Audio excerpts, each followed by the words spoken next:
Okay. Hello, testing 1, 2, 3. Can you hear me now? Can you see me now?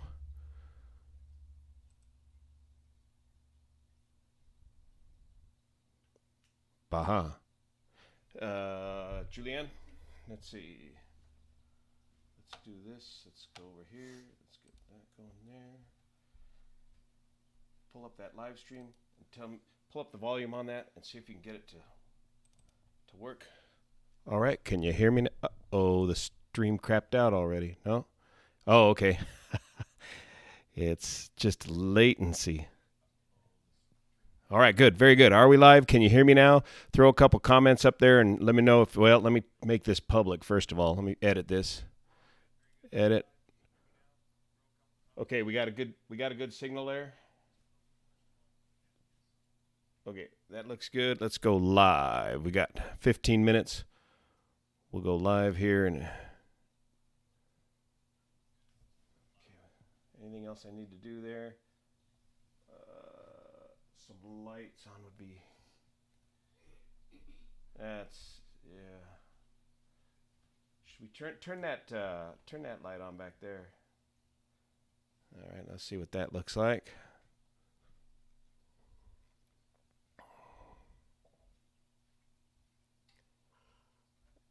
Let's turn that light off, please.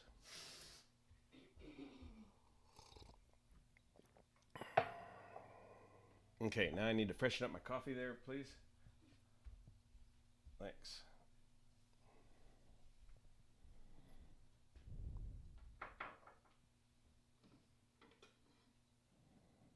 And I think we're ready to go live.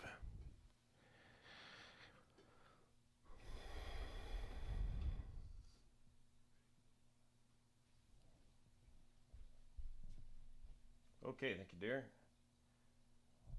And how's the volume doing on this? Now, I might need you to stand by and help me with chat.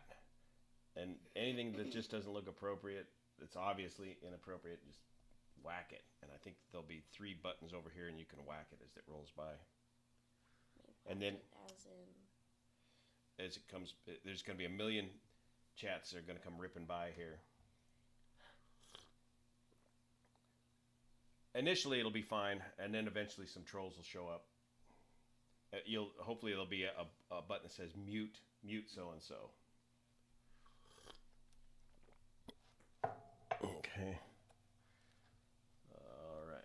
Yeah, good idea.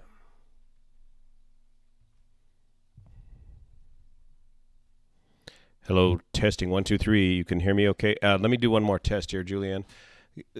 Listen to the volume on that computer there. Let's pull this up. Performed on this aircraft and the job that the factory had done to rebuild it to its current state.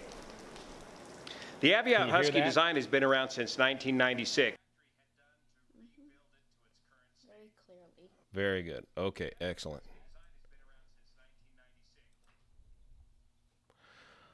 Okay, I think we're just about ready to go live here.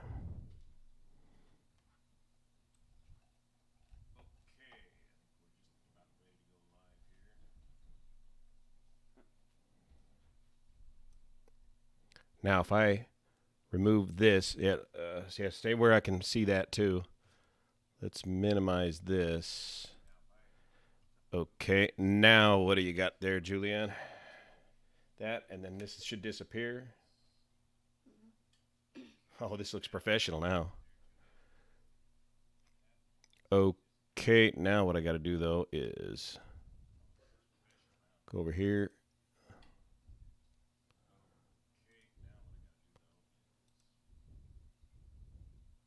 Ready? We're going live in 3, 2, 1, go.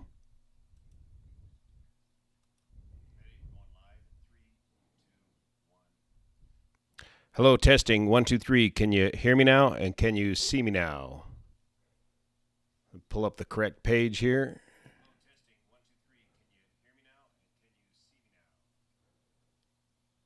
Do we have the NTSB page up? We do. All right, good. And let's test audio.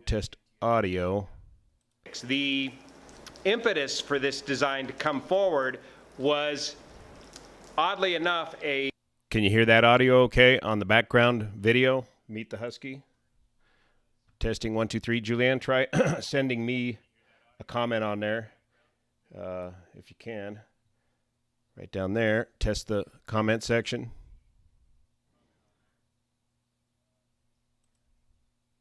All right, it is, what day is it right now? It is Tuesday morning, the 9th of February. My name is Juan Brown. You're watching the Blancolirio channel, and we're going to attempt a live rebroadcast of the National Transportation Board's briefing on the final report of the Calabasas helicopter crash that took the lives of Kobe Bryant, his family, and friends. What has been nearly 2 years ago now. This report today will have the findings and recommendations of the NTSB. This broadcast, this report could take several hours for the NTSB to conduct. It starts in 15 minutes, 9:30 Eastern Time. All right, do we have any comments up there, Julianne? Can they hear us okay? All right, good morning, guys. Let me know in the comment section real quick, the audio quality. Is it okay? Can you hear it okay? And can you see the National Transportation Safety Board meeting here in the background? If you want to watch the briefing directly, see the link in the description below to Windrose Media. We've got permission from the NTSB to rebroadcast this live. What I'll probably do today is just get out of the way and let the board proceed. I probably won't be doing too much commenting on it unless there's opportunity to do that as it's going on live. But what I really want to do is help the NTSB get this broadcast out on YouTube, as right now all they're doing is using Windrose Media to broadcast this board report live. All right, we got lots of comments here. Good comments? All good mornings. Okay, good. Yeah, keep the comment section clean. If you see some trolls out there, whack them, please, or I'll be forced to turn the comments off. I don't want to do that. Let me double test this audio one more time here. Let me know. Can you hear that? Increase in popularity of monoplane aerobatic aircraft in aerobatic competition. Did that come through loud and clear? Can you see it loud and clear? Let me go back to this page here. All right, good. Thanks, guys. Thanks. Excellent.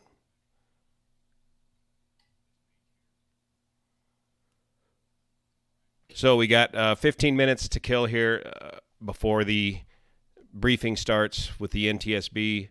Hopefully it starts on time. They're back there on the East Coast. Again, this will be the National Transportation Board's live briefing of the Calabasas helicopter crash. So this will be board members presenting their findings to the world, basically. And behind the board members, probably 5 or 6 board members, there'll be investigative staff, investigators, the folks that get the work done. They'll be getting information, getting answers, questions answered from those folks behind them. And then in the end, they're going to present their findings, basically what the probable cause of the accident was, according to the NTSB, and what recommendations they have for the future. And we'll probably see a lot of the same recommendations that have been recommended in years past. I don't expect any surprises as to recommendations. And again, let me go over the role of the NTSB. Remember, the NTSB is just... Okay, we got some audio coming up here. The role of the NTSB is only to make recommendations to the FAA and lawmakers. It's up to the FAA and lawmakers to implement the recommendations that the NTSB has. So that's part of why things take so long to affect change in aviation safety. The NTSB is basically an advisory board. They have no ability to implement the recommendations that they recommend. Now, how do I control the volume? Oh, boy. Here it is. Okay, good. I got the volume of the briefing here. We're going to bring that down. All right. Julianne, do we have questions here? Controlled flight into terrain. Is it going to be CFIT or is it going to be disorientation, spatial disorientation? We're going to find out this morning what they recommend. And I don't know if that's going to turn into a big debate or not this morning. These, the probable cause, they've pretty well agreed on, but they may, in this meeting, they may very well amend the report during the minutes of this meeting as they talk about all the different aspects of this crash. You may see some changes to the record or additions to the record take place during this meeting. Sweden, Germany. Let's see. How can I? If I pull that up, it's going to mess it up. Let me pull this up over here, Julianne.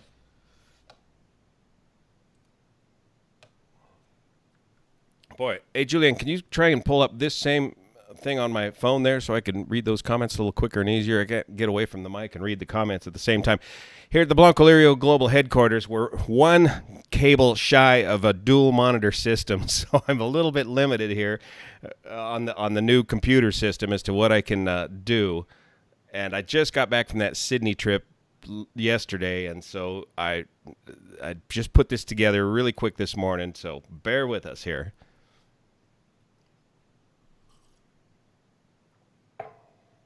Christchurch and a few folks from all around the world are checking in here. This is great. Yeah, somebody send me a cable. I need it pronto. I need a data port to HDMI cable. And I only discovered that. All right, great. Thanks, Julianne. Just yesterday. Yeah, I got to get my two monitors together if I'm going to mess around with these live broadcasts. Generally, I found that live broadcasts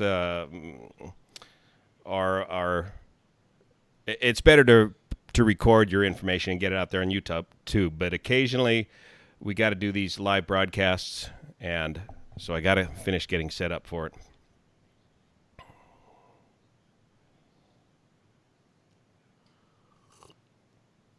So again, if you're just joining us, we're patiently waiting in 5 or 6 minutes for the National Transportation Board briefing to begin on the Calabasas helicopter crash. This could be a real long, boring presentation, but I think it's important to see this live.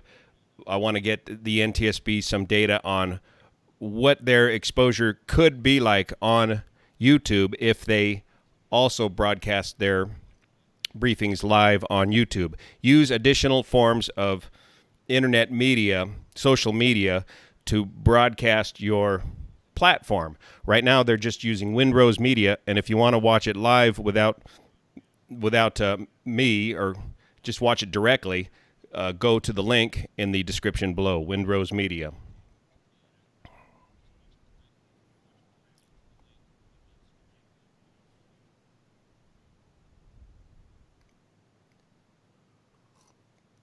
So this is starting in 5 minutes East Coast time, 9:30. It's 6:30 in the morning here at the Blancolirio Global Headquarters in Northern California. We hope to see, I believe it'll be Robert Sumwalt will be honchoing the briefing this morning. And we'll see. Julianne? Can you take care of that one? So try right there. And move. Okay, and then if it comes up again, I got Julianne over here monitoring the chat. Keep the chat on topic, please. And now that looks out of focus now. Or at some point I may have to turn the chat off, maybe once the briefing starts. No news on the Indonesian disaster yet. No new news. They're debating back and forth. Is that in focus? Okay, good. As to whether the auto throttles are a factor in that crash or not. So the auto throttles have been sent off for further investigation. AME from Canada says, I got to go see my AME today. Time for a Class 1 physical. Tucson, morning. Turn on slow chat mode. Good idea. Any news on the UH-60 crashes? No. And we're going to leave that one go until the investigation, those 2 crashes go until the investigations come up with some information, unless some new some new information that really sheds some light on those crashes comes to light between now and the official investigations. The Army will do an excellent investigation on those 2 crashes.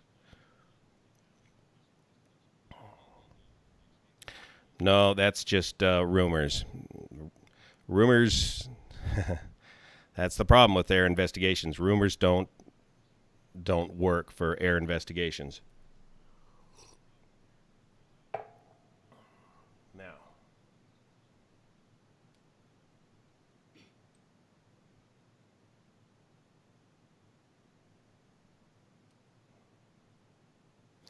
Abagnale. All right. To read the question before answering, yeah, if we get, well, that's on their end. If we'll be able to hear them or not. So again, if you're just joining us, we're patiently waiting for the start of the NTSB live broadcast of their findings in the Calabasas helicopter crash here in California. How long ago did that crash occur? Has it been just 1 year? This is what you call a high-profile incident due to the celebrity status of the person on board. And so, unfortunately, it's just the way it is in the world of accident investigation. That pushes this accident to the top of the heap. And even though the cause of the accident may be very well the same problems all of us have been dealing with for years, because this is a priority accident, it's going to get priority. So we'll be very interested to see what the recommendations are out of this board report. And again, this briefing may go on for hours. I can stick with this briefing for 2 or 3 hours this morning, and then I got to get on my day, but hopefully we can get some good information out in the first couple of hours.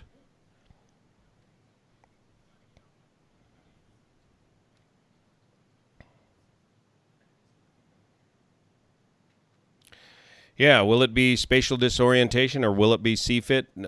We'll see what the NTSB comes up with.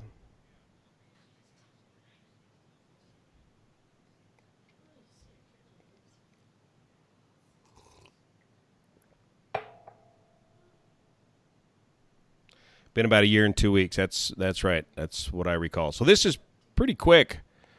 Again, part of the this being a high-profile incident that if they do in fact come out with their final report today on this, which I believe is what we're going to witness here, that's real quick for the NTSB to get this knocked out in a year. Typically, it takes 1.5 years to 2 years for the NTSB to get this done. Okay, I'm hearing some audio clicking in the background from the NTSB. Let's see if they get going live here. We got, it's time. Let's see what happens.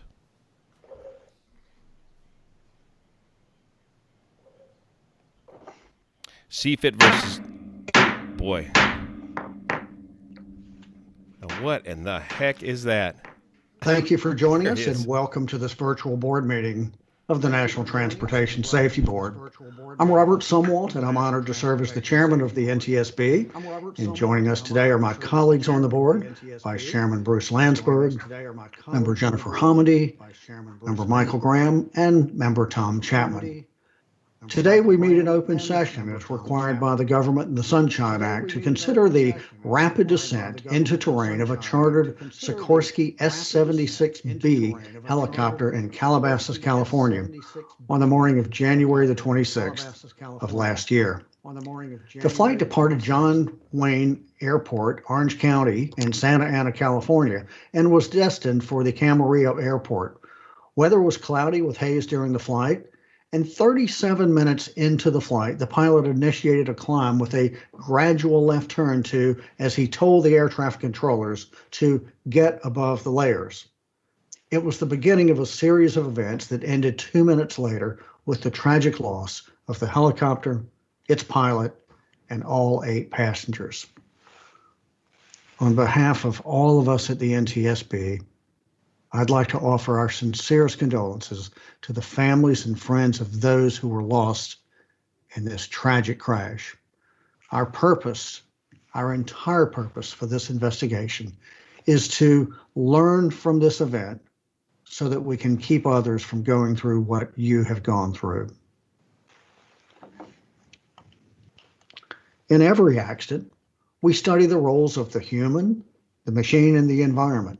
And today, at the juncture of human and environment, we'll discuss the aspects that influence the pilot's decision-making. He was flying under visual flight rules, or VFR, which legally prohibited him from penetrating the clouds.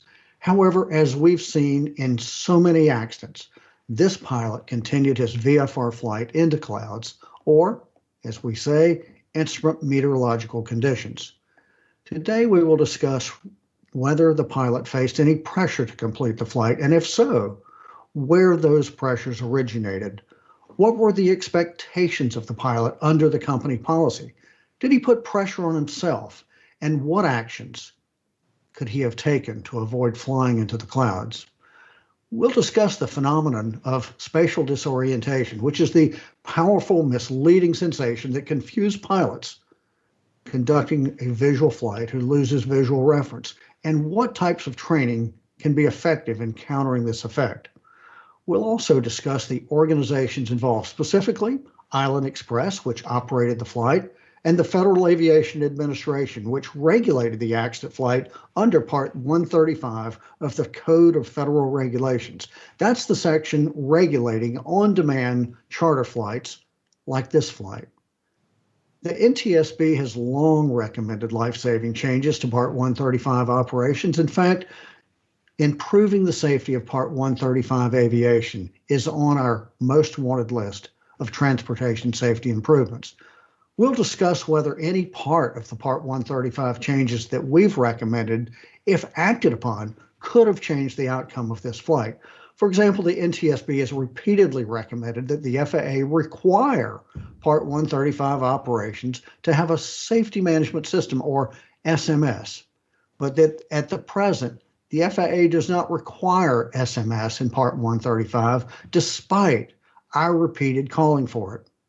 Now, I will say that Island Express did have an SMS, but today we'll discuss the company's implementation of its SMS and the differences between it and a mandatory SMS, which would have been subjected to FAA oversight. The FAA has also recommended that flight data monitoring programs and devices capable to enable FDM be mandated by the FAA in Part 135 operations. FDM is a flight data recording and analysis tool to help pilots, instructors, or operators improve performance and safety. Today, we'll discuss the benefits of FDM as it relates to an operation such as Island Express. And we'll also discuss whether information might be missing from our discussion, because this helicopter did not have a crash-resistant flight recorder system capable of recording audio and images. Such systems can show, for example, visual cues associated with the adverse weather and the pilot's focus of attention in the cockpit. The NTSB has recommended that helicopter flights such as this one, the one we'll discuss, have such recorders. And this flight, this helicopter, did not have such a recorder. Now, each board member has studied the draft report, and each of us has met individually with the investigative staff. Today's board meeting, however, is the first time that we as a deliberative body will have gathered to discuss the report. Today, the staff will lay out the pertinent facts and analysis found in the draft report, and they will present draft findings, a probable cause, and recommendations to the board. And then we on the board will question the staff to ensure that the report that we adopt today truly provides the best opportunity to enhance safety. The public docket for this investigation contains more than 1,600 pages of additional relevant material, and it's available on our website at ntsb.gov. The report will also be available on our website in just a few weeks once any amendments voted upon today are incorporated and the report is finalized for release. At this time, I'd like for each of my colleagues on the board to introduce themselves. Vice Chairman Landsberg, good morning, sir. Good morning, Mr. Chairman. Thank you. I'm looking forward to our discussions this morning. It's great to see you. Member Hamady. Little technical difficulty there. Hi, Jennifer Hamady, and good morning, Mr. Chairman. Good morning to my colleagues on the board and within the agency, and I look forward to the discussion. Great seeing you. Member Graham. Good morning, Mr. Chairman. I'm looking forward to our deliberations today. Thank you. Thank you, Member Graham. And Member Chapman. Good morning, Mr. Chairman and colleagues, and my thanks to our team for the excellent work done on this investigation. Great. I'll now ask that Deputy Managing Director for Investigations, Brian Curtis, to introduce the investigative and support staff who will be participating in today's board meeting. Mr. Curtis. Thank you and good morning, Chairman Sumwalt. I'd like to also thank everyone who helped make this virtual board meeting happen today. My only administrative announcement this morning is a reminder for the meeting participants to silence all their electronic devices at this time. Now I will introduce the staff for today's meeting. Unless otherwise noted, staff members are from the Office of Aviation Safety. Dana Schultz, the Director for the Office of Aviation Safety. Bill English, Investigator in Charge. Mike Richards, Meteorology. Fabian Salazar, Operational Factors. Dr. Dewan Civilian, Human Performance. Kathleen Silba, General Counsel for the NTSB. Darlene Hatchett, Director for the Office of Safety Recommendations and Communications.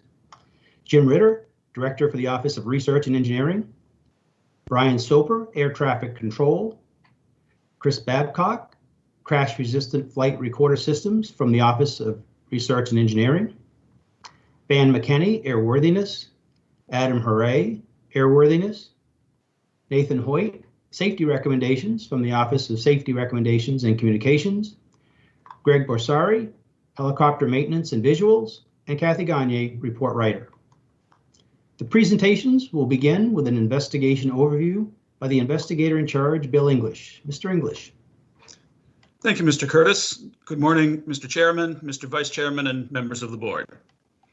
On January 26, 2020, at 9:45 a.m. Pacific Standard Time, a Sikorsky S-76B helicopter, November 72 Echo X-ray, operated by Island Express Helicopters, collided with hilly terrain near the city of Calabasas, California. The pilot and 8 passengers were fatally injured, and the helicopter was destroyed by impact forces and fire. The helicopter was not equipped with a flight data or cockpit voice recorder, nor was it required to be. The flight was an on-demand charter, operated under the provisions of 14 Code of Federal Regulations, Part 135, to take the passengers from John Wayne Orange County Airport in Santa Ana, California, to the Camarillo, California Airport for a basketball tournament. The weather that morning included a widespread area of coastal clouds associated with a marine layer, a stable, humid air mass about 1,000 to 2,000 feet thick, often characterized by stratus clouds at its top and the potential for fog formation in some areas below. There were no hazardous conditions such as icing or thunderstorms. Mr. Richards will have further details on the meteorological factors in his presentation. The flight was operated with a single pilot under Visual Flight Rules, or VFR, as Island Express was not authorized to conduct passenger-carrying flights under Instrument Flight Rules. This is typical for helicopter charter operations. The pilot flying was Island Express's chief pilot, and he had been flying in the area for 10 years and had logged about 8,500 hours. Mr. Salazar will have further information about the pilot's pre-flight preparation and in-flight actions in his presentation. The flight departed at 9:07 and proceeded northwesterly across the Los Angeles metropolitan area. At 9:20, the pilot requested to transit the Burbank Class Charlie airspace, but ATC advised him to hold due to traffic. Weather in this area was reported as cloud ceilings 1,100 feet above ground level, with visibility 2.5 miles. About 11 minutes later, ATC provided special VFR clearance to proceed through the Burbank and Van Nuys airspace. Throughout this segment of flight, the helicopter was maintaining an altitude of about 500 feet above ground level. As the flight proceeded to the west out of the San Fernando Valley area, ATC advised the pilot that they would be too low for flight following, and they should contact Camarillo Tower as they got closer. The pilot acknowledged, and the helicopter proceeded to the west, following US Route 101 toward an area of rising terrain at a speed of about 140 knots. About 4 minutes later, the pilot contacted ATC again and advised them that he was intending to climb to go above the cloud layers. A surveillance camera near the 101 captured the helicopter about this time.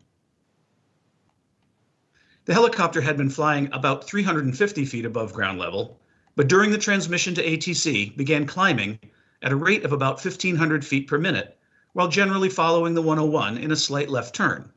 In this brief clip, you'll see the helicopter from the top right of the screen flying along the highway.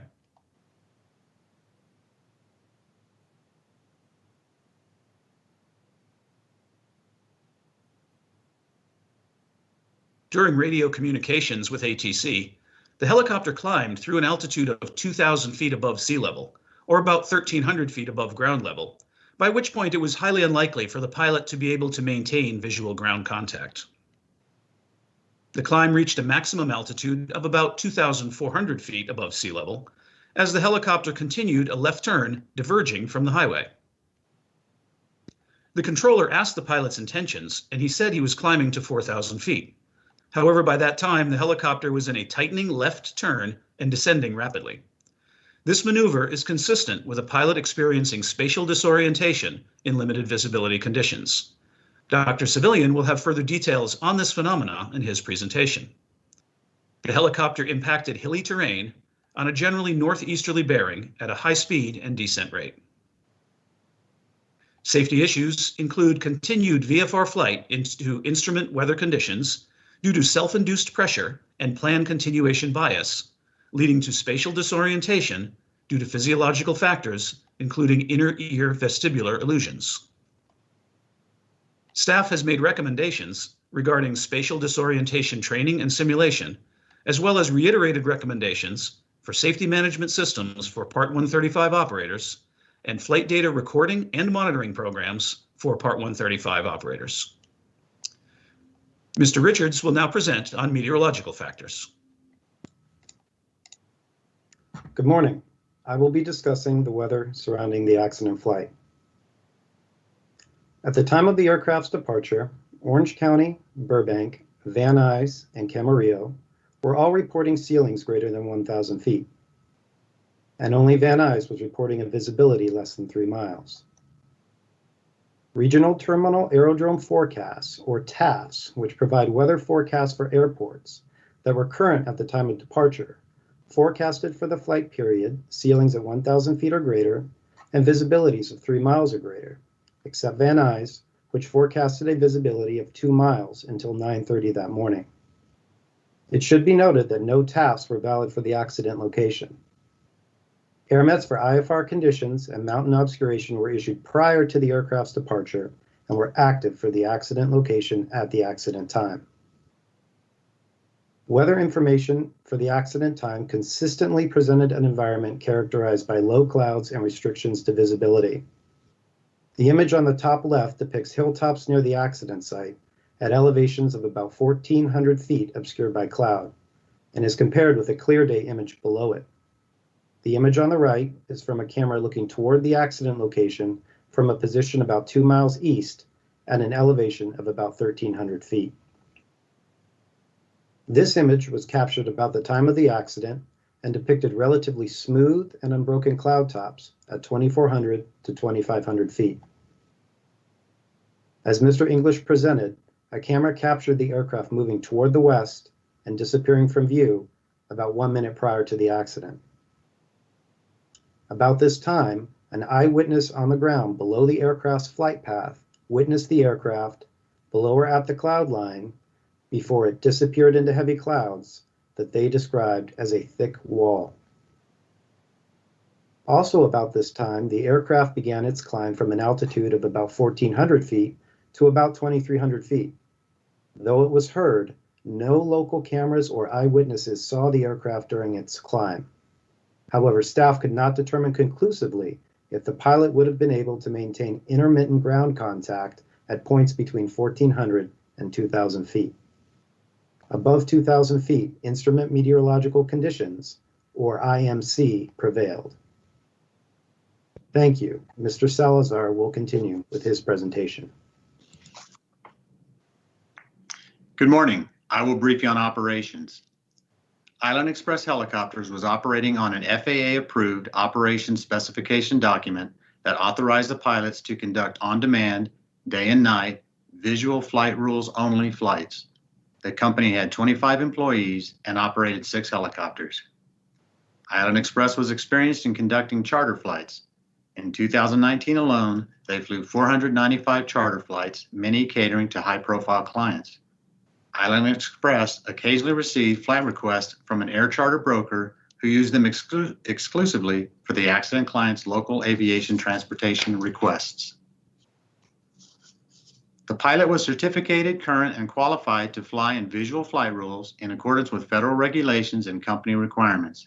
He had about 8,577 hours flying experience, which included about 1,250 hours in the Sikorsky S-76 series helicopter and about 75 hours of instrument flying time. There was no evidence of any pre-existing medical conditions and no evidence of acute or chronic sleep loss. After gaining employment with Island Express, the pilot completed all required company training, including Sikorsky S-76 ground and flight training, which contained modules for aeronautical decision-making and judgment, instrument procedures, unusual attitude flight, procedures for recovering from inadvertent entry into instrument meteorological conditions, and spatial disorientation. As the chief pilot, he held the responsibility of supervising and training all Island Express pilots. Upon advancement to check airman, he gained the additional responsibility of evaluating Sikorsky S-76 pilots during their annual proficiency and line checks. Island Express contracted with an outside training vendor that reinforced the ground and flight training using the company's helicopters. Per company policy, pilots were to fly no lower than 300 feet above ground level, with 500 to 1,000 feet above ground level recommended as a minimum altitude. Company policy identified 1 nautical mile as the minimum visibility when operating in uncontrolled airspace. These company minimums were more conservative than the Federal Aviation Regulation Part 135 helicopter altitude and visibility minimums. Company policy stated that all flights were to be accomplished in accordance with federal regulations and required pilots to obtain a weather briefing from the approved weather sources, and in the absence of that, by whatever sources are available. About 2 hours before his departure from the John Wayne Orange County Airport, the pilot completed a flight risk assessment that was consistent with weather forecast available at that time. The flight risk assessment fell into the low risk category and required no further actions. The pilot developed a plan to avoid forecasted clouds by flying east and north of downtown Los Angeles and filed a company flight plan. The company's FAA Principal Operations Inspector and the outside training vendor used similar standards for evaluating pilots performing actions after inadvertently entering instrument conditions. While wearing a view-limiting device and referencing the helicopter's instruments, the pilot was to level the fuselage and pitch and roll, maintain the current heading, turning only to avoid known obstacles, apply climb power of 70 to 75%, and adjust the pitch attitude to attain a climb airspeed of 75 to 80 knots. After these steps were accomplished, the aircraft would be in a stabilized climb, and the pilot would then contact air traffic control, declare an emergency, announce instrument conditions, and request vectors to visual flight rules, or if those conditions were unobtainable, request a precision instrument approach to an airport. After arriving over Highway 101, the pilot followed the highway towards Camarillo at an altitude of about 450 feet over rising terrain and maintained an airspeed of about 140 knots while advancing towards a cloud layer. About 2 seconds after entering the clouds, the pilot notified air traffic control that he was climbing to get above the cloud layers.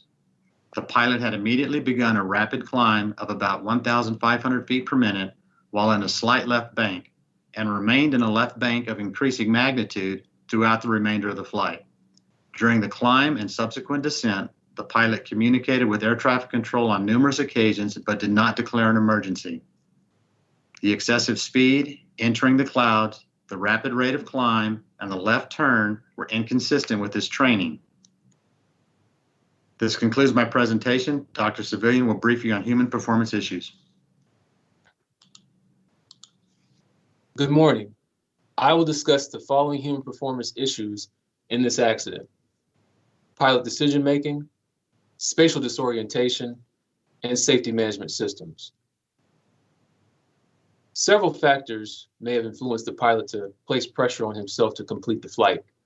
For example, the pilot was preferred and trusted by the client, as was Island Express. The pilot likely took pride in these positions of trust with both the client and with Island Express. The pilot had a good relationship with the client and likely did not want to disappoint him by not completing the flight. This kind of self-induced pressure can adversely affect pilot decision-making and judgment. Accidents involving self-induced pressure are not uncommon.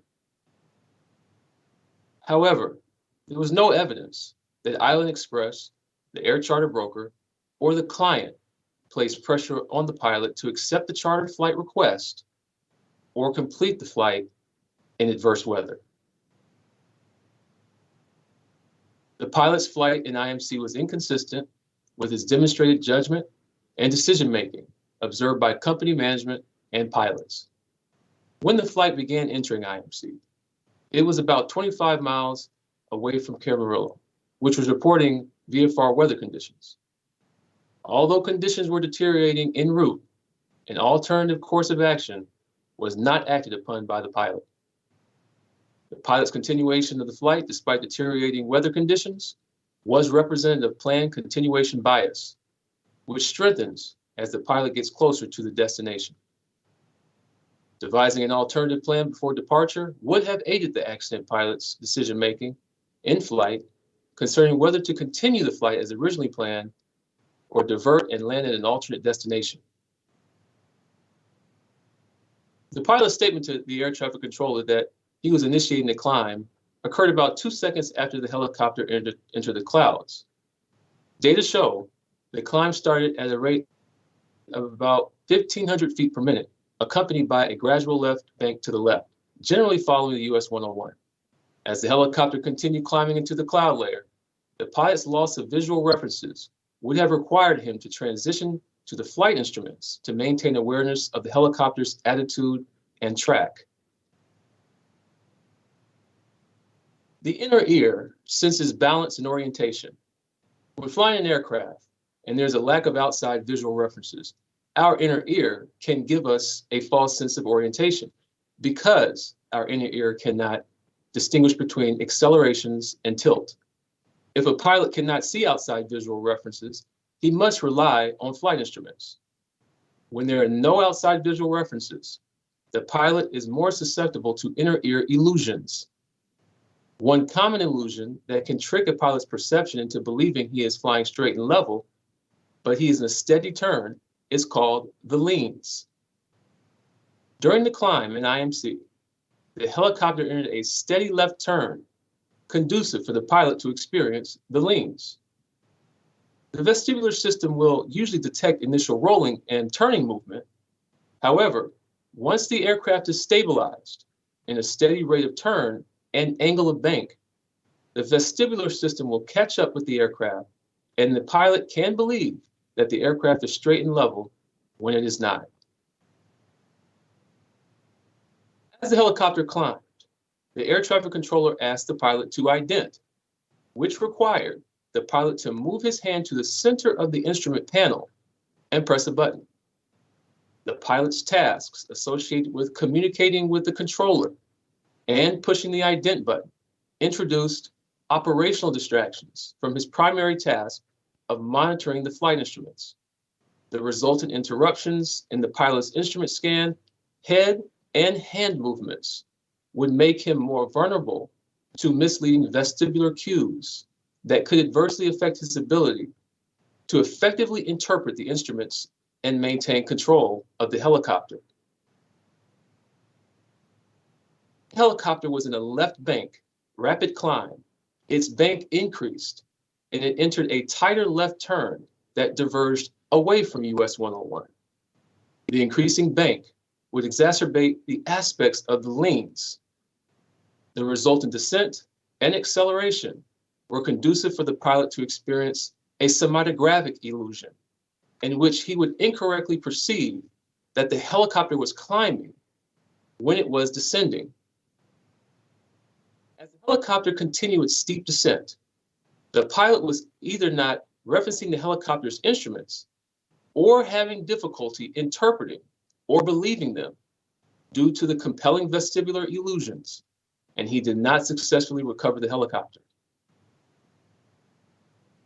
2010 to 2019, the NTSB found that there were 184 fatal aircraft accidents related to spatial disorientation, 20 of which were fatal helicopter accidents.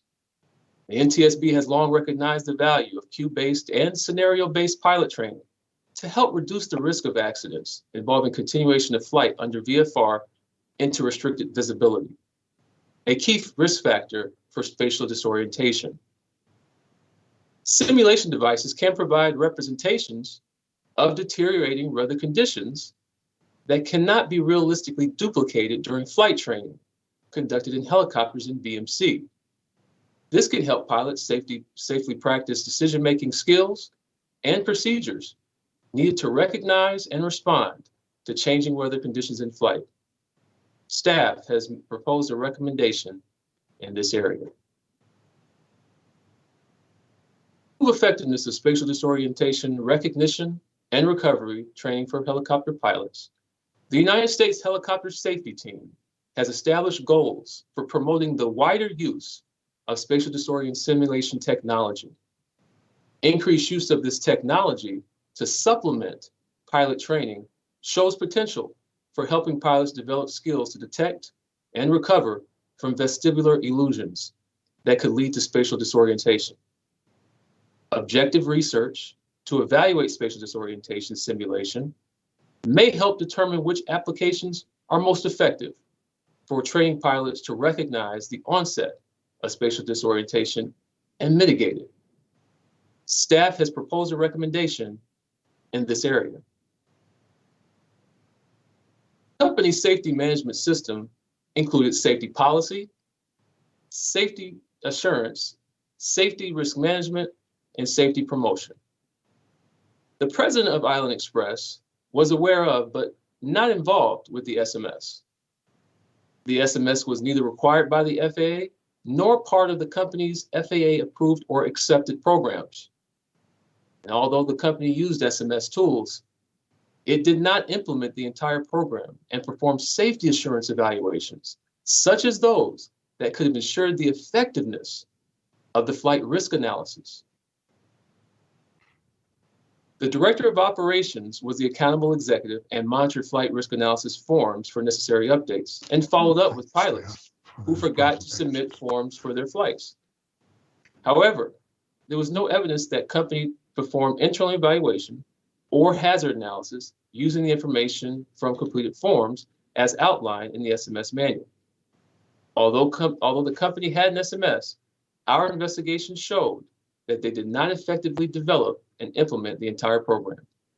The NTSB has long advocated that the FAA require SMS for various Part 135 operations. Staff proposes reiterating a recommendation in this area. This concludes my presentation. Thank you, Dr. Civilian. Mr. Chairman, that concludes our presentations, and staff is prepared to answer any of your questions. Thank you very much. I want to thank staff for those presentations. I also want to thank the staff for a very good investigation.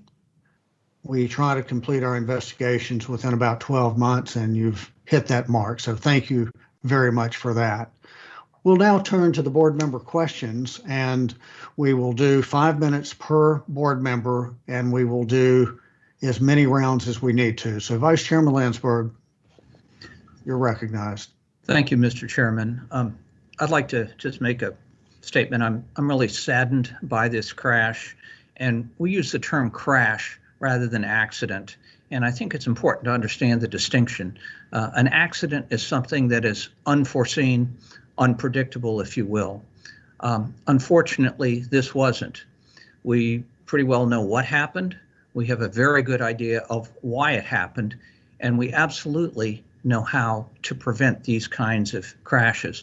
And it's a leading cause of fatalities, as Dr. Civilian has pointed out. We're averaging one helicopter crash of VFR into instrument conditions every 6 months for the last 10 years. So I guess the question I have to ask is, what part of cloud, when you're on a visual flight rules program, do pilots not understand? I'd like to start by asking a question here about the autopilot, because autopilots are not subject to spatial disorientation. Mr. English, how effective was the autopilot on the S-76B? Yes, Mr. Vice Chairman, this particular helicopter was equipped with a very sophisticated autopilot called a 4Q or 4-axis autopilot. It is actually certified for instrument flight, so it can control pretty much every aspect of the helicopter control. So it's absolutely capable of flying the helicopter without pilot input, is that correct? The pilot has to set it up and tell it what to do, but it can certainly control the helicopter very well. So it could be set on heading and pitch. So when the pilot, after he missed the opportunities to turn around to land to start executing a alternative plan, he could have, as he entered the instrument conditions, set the autopilot up so it would stabilize the aircraft and continue a climb up through the clouds. Is that correct? The typical training that helicopter pilots are given, including this helicopter pilot, and we know this for a fact, their training for inadvertent IMC is to level the aircraft using the flight instruments manually. That's quicker. And then, as appropriate, engage the autopilot, as you mentioned, and command an altitude hold or a heading to or climb to then exit the conditions. Is it difficult to activate the autopilot? Is it a major distraction, or is it fairly straightforward? It does depend on exactly what he wants to do with the autopilot, which is why they level the aircraft first, so it doesn't do some unintended command on the helicopter. But it is a part of his training, and the behavior that we see, the turn, the rapid climb, the maneuvers that they made were not consistent with the IIMC training that this pilot received. And I think it was made very clearly, they were getting regular training on these kinds of operations. Is that correct? That's correct. This is a regular part of their yearly proficiency training. You know, one of the things is, as I was reading up about this this crash, the U.S. Helicopter Safety Team and HAI, the Helicopter Association, have long come up with programs to deal with it. I think they had a program, still have, that's called Land and Live. And one of the things with helicopters is that you can put them down almost anywhere, a football field, something half the size of a football field, if necessary, unlike fixed wing where you need more space. In the training, did they have that kind of discussion? As best we know, yes, they certainly did have that type of at least discussion in training. And it's also important for us to note that in this situation, this weather did not sneak up on the pilot very quickly. It was a condition that was very stable.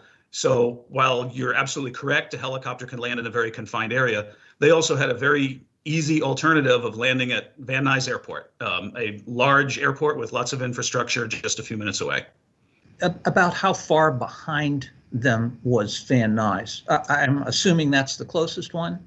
That was a close airport. It was roughly 10 to 12 miles behind them, depending on when they first started to encounter difficult conditions. So just a few minutes of flying time. Excellent. Thank you, Mr. Chairman. I have more questions for later. Thank you. Chairman, thank you very much. And Member Hamady.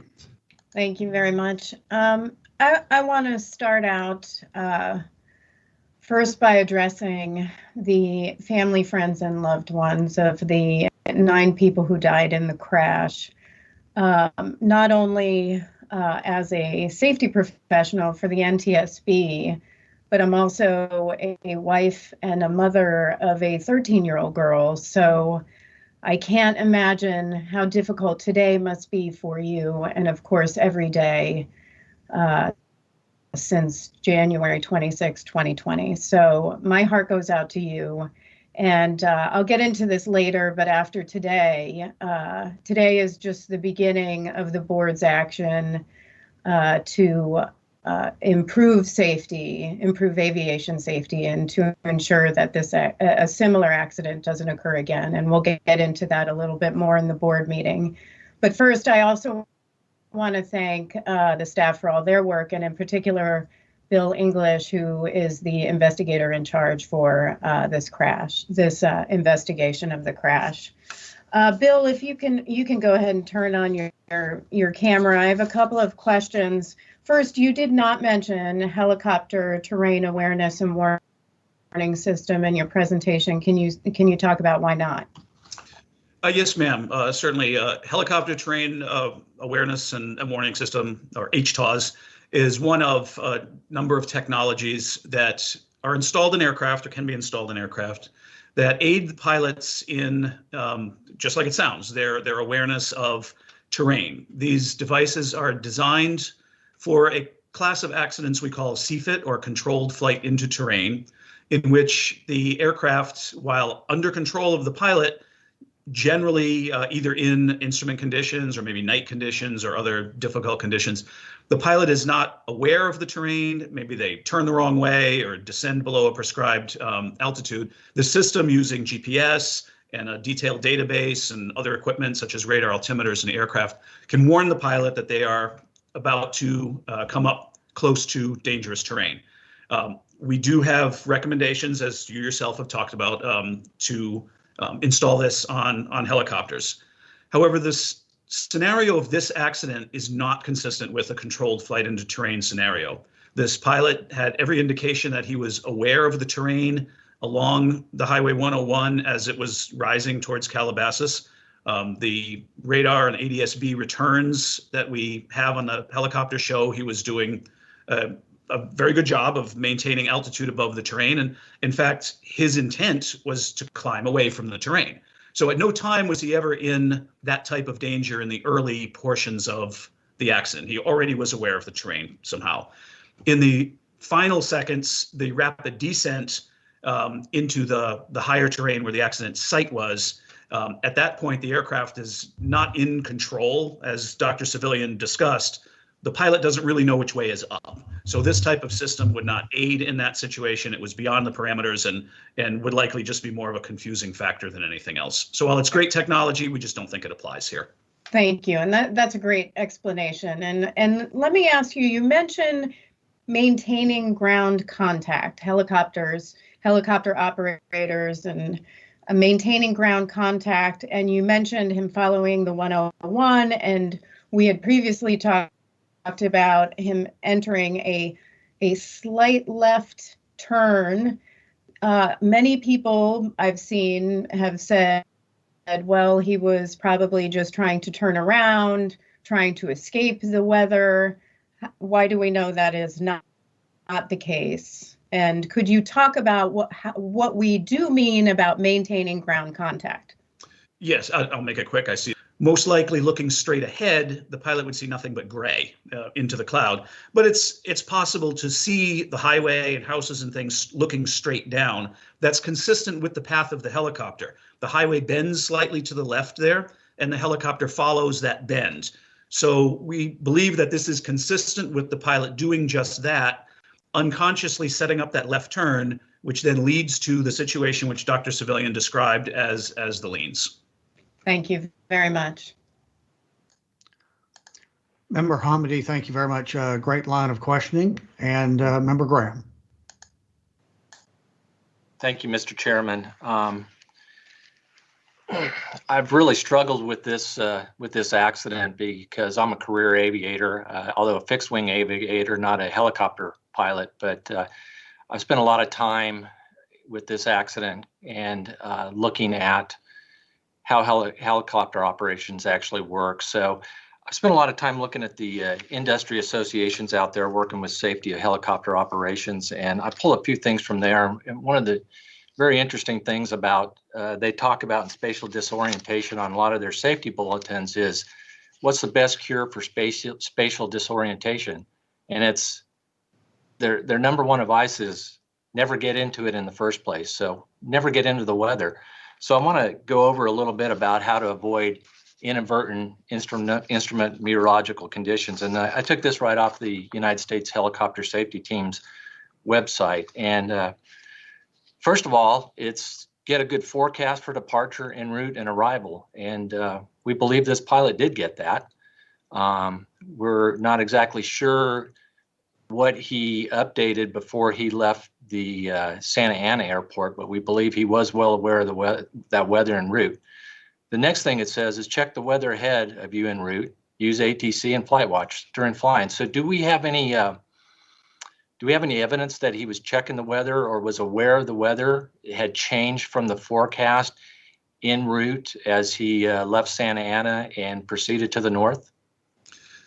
Thank you, Mr. Graham, for that question, or Member Graham for that question. That is, it's hard to tell, but we do know one thing for sure, that he did obtain forecasts prior to departure. When he was approaching the Burbank and Van Nuys area, he did obtain the weather from the controllers in that area, which did show the current conditions of 2.5 miles visibility, which was actually somewhat less than forecast. Okay.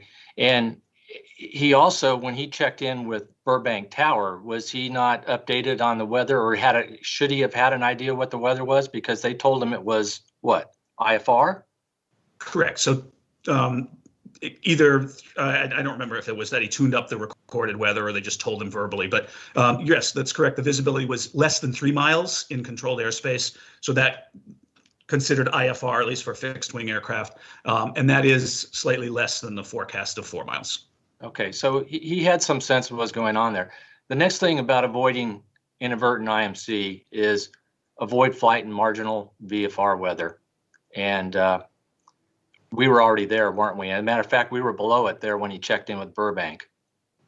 He was actually below 1,003. He had 2.5 miles visibility. So didn't quite do that, but it's my understanding that this community will live with the lower minimums for the VFR only operations. Another advice to him is to plan en route decision points. Were we aware if he had any alternate plan or decision points along the way? We're not aware of any of those. We're not aware of any of those, yeah. The next thing it says is to recognize the signs. Deteriorating weather, obscured hills. Were there obscured hills en route? Yes, there were. There were, yeah. And other things would be fog. There was forecast fog. And what about visible precipitation? Was there any en route? I don't believe there was visible precipitation. Mr. Richards might be able to clarify that for you. Okay. No, sir. No evidence of visible precipitation defined as hitting the ground. Okay, thank you. Another recognized signs would be descent below planned altitude. I believe the operations recommended 500 feet AGL to 1,000 feet AGL. Had he gone below that? That's correct on the recommendation. And as the flight proceeded westerly along the 101, the AGL altitude steadily decreased until about 350 feet when he initiated the climb. Exactly. Okay. So again, it says assess the situation, and if signs back up the warnings, decide to land or turn around before you go into inadvertent IMC. Once you get into inadvertent IMC, you already talked about the training that he had from his training instructor and from his POI during check rides. The helicopter safety team points out, one of the things you need to do is the 4 C's: control, climb, course, and communicate. So you talked about controlling the aircraft, fly the aircraft, refocus the scan inside the cockpit to the primary flight instruments. That's airspeed, altitude, and attitude. Once you have that, climb. As soon as the aircraft is under control by referencing to the instruments, a control climb should be initiated. Inadvertent IMC encounters often occur at low altitudes where a rising terrain poses a serious threat. The pilot should initiate a straight ahead controlled climb to an altitude that will provide obstructive clearance in the area of operation. Did he climb straight ahead in that case when he penetrated the weather? No, sir. The climb was initiated in a subtle left turn following the highway. Subtle left turn. So he didn't follow his training. Do you feel he committed to the instruments in this case? The path and behavior of the helicopter is not consistent with committing to the instruments. Exactly. I agree with you wholeheartedly there. So, yeah, I'm just concerned about all this as a fellow aviator. He didn't even follow the training. So I see my time's about up. I just say, as long as we continue to have VFR only helicopters continuing to flirt with marginal weather and sometimes submarginal weather, low altitudes, low ceilings, limited visibility, unfortunately, a certain percentage of them will stray into inadvertent IMC, and unfortunately, a certain percentage of them will not come out alive. Thank you, Mr. Chairman. Great points, Member Graham, and thank you for those questions and comments. Member Chapman. Thank you, Mr. Chairman. This was a tragic crash. The resulting loss of life is heartbreaking, and especially so with respect to the young people lost in the tragedy. I know I'm joined by my colleagues in seeking to ensure that some positive impact will result from the attention focused on this accident. The circumstances are painfully familiar to anyone with knowledge of trends in aviation safety. As we saw in the opening presentation from our investigative team, 184 fatal aircraft accidents occurring between 2010 and 2019 were related to spatial disorientation. 20 were fatal helicopter accidents. I am confident that many and perhaps most of these accidents involved pilots inadvertently flying into weather conditions for which they weren't prepared or equipped.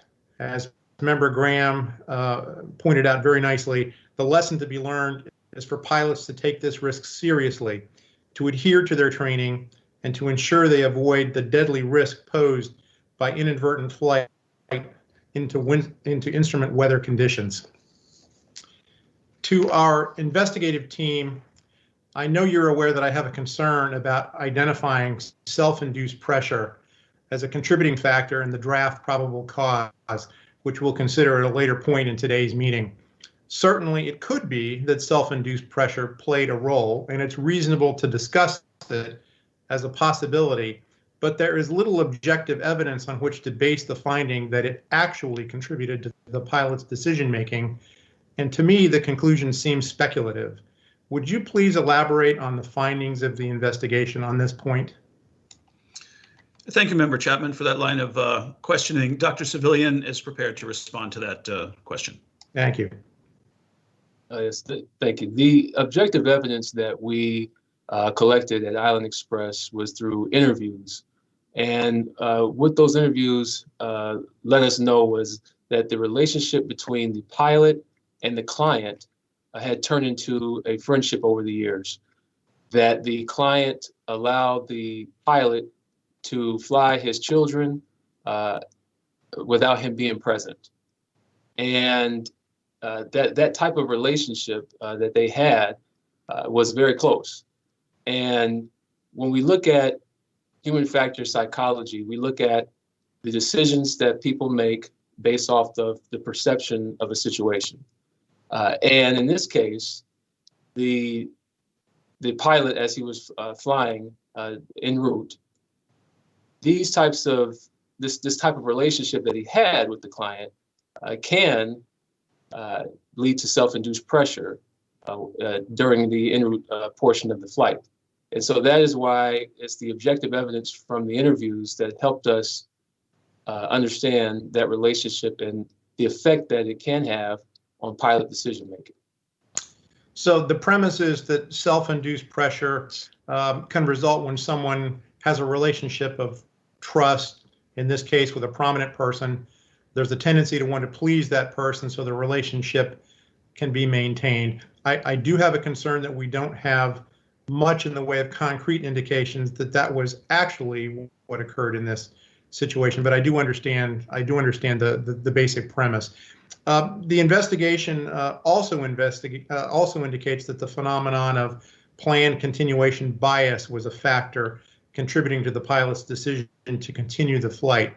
Is planned continuation bias dependent on an element of self-induced pressure? So in other words, is it possible there could have been planned continuation bias without any self-induced pressure of the type that you've described?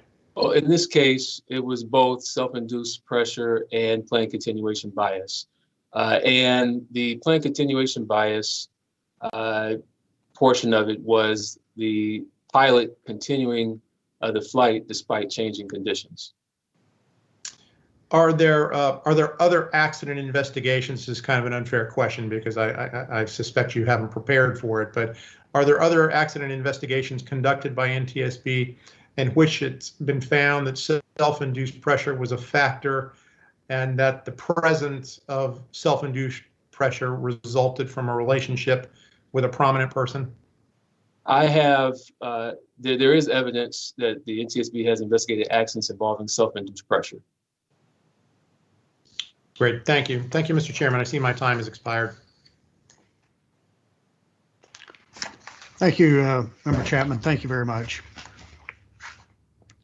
Yeah, it was per your last line of questioning, Member Chapman. I did notice that in our study that was done in 2005, risk factors associated with weather-related general aviation accidents, we did discuss in that the notion of planned continuation error or planned continuation bias, and so that's been prevalent in general aviation accidents. I know your question was more specific about the self-induced pressure, but planned continuation error is something certainly that we have seen in prior accidents. In fact, we define it as failure to revise the original plan when circumstances change, the type of error associated with poor in-flight decision-making and delayed remedial actions, types of accidents and incidents. I want to hit on something that has really, I've thought about for the last year. I remember right after the crash, one of the reporters covering it mentioned that the pilot may have been disoriented. And I think there's really two types of disorientation. There's the type of disorientation like you're lost. You might think you're over the I-5 freeway, but you're really over the 101. And that's not the type of disorientation that we're talking about here at all. We're talking about spatial disorientation, where literally the pilot may not know which way is up or down, whether he or she is leaning left or right. So I think it's important to draw that distinction. It's not like this crash, the pilot was just flying along, didn't know where the hills were, and blundered into the side of a hill. Do you agree with that, Mr. English? And I think that's consistent with the line of questioning that Member Hamidi was asking. Yes, sir. The way you described it is exactly what we think.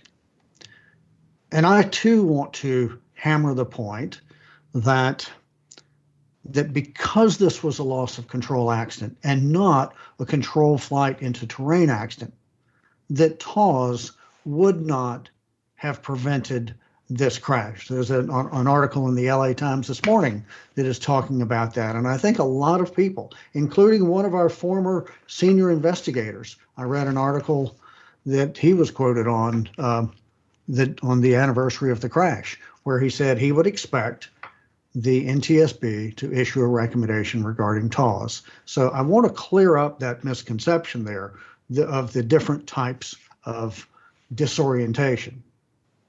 Mr. English, while I have you there, this aircraft was, in fact, it was IFR capable in terms of instrumentation. The aircraft itself was certified for IFR flight, but Island Express was not approved for IFR operations. Had they been so, what difference might that have made in this scenario? Of course, would call for a little bit of speculation, but if you're asking about making this flight under IFR, for an appropriately certified IFR operation, this would not have been a difficult flight. That's right, because instead of trying to scud run, and that's a term we use in aviation, instead of trying to stay under the clouds, you could have climbed up into the clouds and flown legally and safely if the pilot is properly trained and if the aircraft is properly maintained and certified for IFR. Is that correct? Yes, sir, that's correct. It would seem to me that if you are carrying passengers for charter, generally speaking, like this was a charter flight, it would seem to me that these flights should be operated under IFR. I realize that certain types of operations you cannot operate under an IFR clearance, such as logging or airborne law enforcement operations or sightseeing. But if you're carrying passengers for transport, it would seem safer that helicopter operations be approved for and operate under an IFR flight plan. We've seen numerous helicopter air ambulance crashes where the pilots are staying down low and they either run into something like ground or terrain or obstacles, or they climb up, they have an inadvertent IMC encounter. So I'm going to wrap it up here, but it would seem to me that that there would have been a business case for Island Express to have actually had their operation IFR certified. They canceled 150 flights in the previous year. And so anyway, I know we don't have a recommendation for this, but I believe that if flights could get up and fly in the clouds legally, there would be an increased safety margin. I'm out of time. Do you have any thoughts about that, Mr. English, given that I'm out of time? I have nothing to add, sir. Thank you very much. Vice Chairman Landsberg, we'll begin with you for the second round. Thank you, Mr. Chairman. I'd like to explore that a little bit farther. Mr. Richards, I'd like to review a little bit more on the weather. So the forecasts at all of the weather reporting stations, we refer to them as TAFs, terminal area forecasts. How large an area around an airport does a TAF encompass? So the forecast is valid, technically speaking, 5 statute miles from the center of the aerodrome. So we could say a radius of 5 statute miles around the airport. So where the crash actually occurred, it was outside of the TAF area, is that correct? Correct. It was significantly outside the closest TAF site, which would have been Van Nuys. Okay. And there was also, I believe you referred to the term as AirMet. Could you explain the AirMet about IFR and mountain obscuration for some people who might not be familiar with that? Sure. The AirMet is a product that's issued by the Aviation Weather Service National Weather Center. It's intended to advise pilots of potentially hazardous conditions in areas that they may fly. In this case, the National Weather Service had issued 2 AirMets. One was for IFR conditions, which in that context indicates ceilings less than 1,000 feet and or surface visibility less than 3 statute miles. And there was an AirMet issued for mountain obscuration, which is intended to convey that there is a threat of terrain in these areas may be obscured by cloud. So in this case, it's also probably, is it unusual that with the marine layer, as it comes in contact with the hills moving away from the ocean, that you would have the cloud layer coming down while the terrain is going up? In a setup like this, it would not be, it wouldn't necessarily be a guarantee that you would find the low conditions at certain locations, but it would certainly not be a surprise. The ingredients are there for lower conditions, particularly in the area of variable terrain. Is it possible that pilot reports might have helped, although I think most of the aircraft that would be departing from the airports might not be low enough in order for this to be evident? As you know, I happen to believe in pilot reports because what's forecast and what actually happens is sometimes a little bit different, and there's nothing better than having somebody look out the windshield and see what's going on.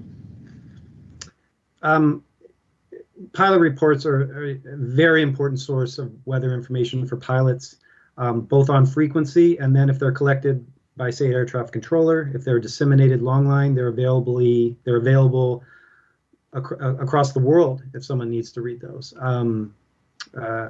Important. I'd like to also talk just a little bit about the TAWS situation. We've already mentioned that TAWS wouldn't have helped, and we know that this helicopter was not equipped with TAWS. Mr. English, was the pilot using, or do we know that he had an electronic flight bag on board? And could you describe a little bit about that? Yes, sir, Mr. Vice Chairman. The pilot typically used ForeFlight, which is a commercial electronic flight bag, works on an iPad, very popular amongst pilots. What that software does, running on the tablet, is charts, other information about airports, and it does include some other features such as it's rudimentary, it's not certified, but it does include a hazard advisory feature, depending on which level that you buy, that using the terrain, the chart database, and the GPS position that's fed into the iPad to aid the aware of surrounding terrain. So I'm familiar with it because I use it myself, and it includes a terrain. It'll give you a terrain warning. You also have the option of synthetic vision. If you want to select that, it's merely a button push. And it also provides you with the weather conditions at all of the surrounding airports, which we know isn't necessarily helpful because we're outside of the TAF area. But I think the biggest thing we have to say on this is, again, the pilot is in the best position to see what's going on. He knew the terrain. He'd been flying in this area for a decade. He had over 8,000 hours, and he could look out the windshield and see that he was getting into instrument conditions and went contrary to all of his training. I'll stop here. Thank you, Mr. Chairman. Vice Chairman, thank you very much. And Member Hamidi. Thank you very much. My questions are probably going to be for Dr. Civilian.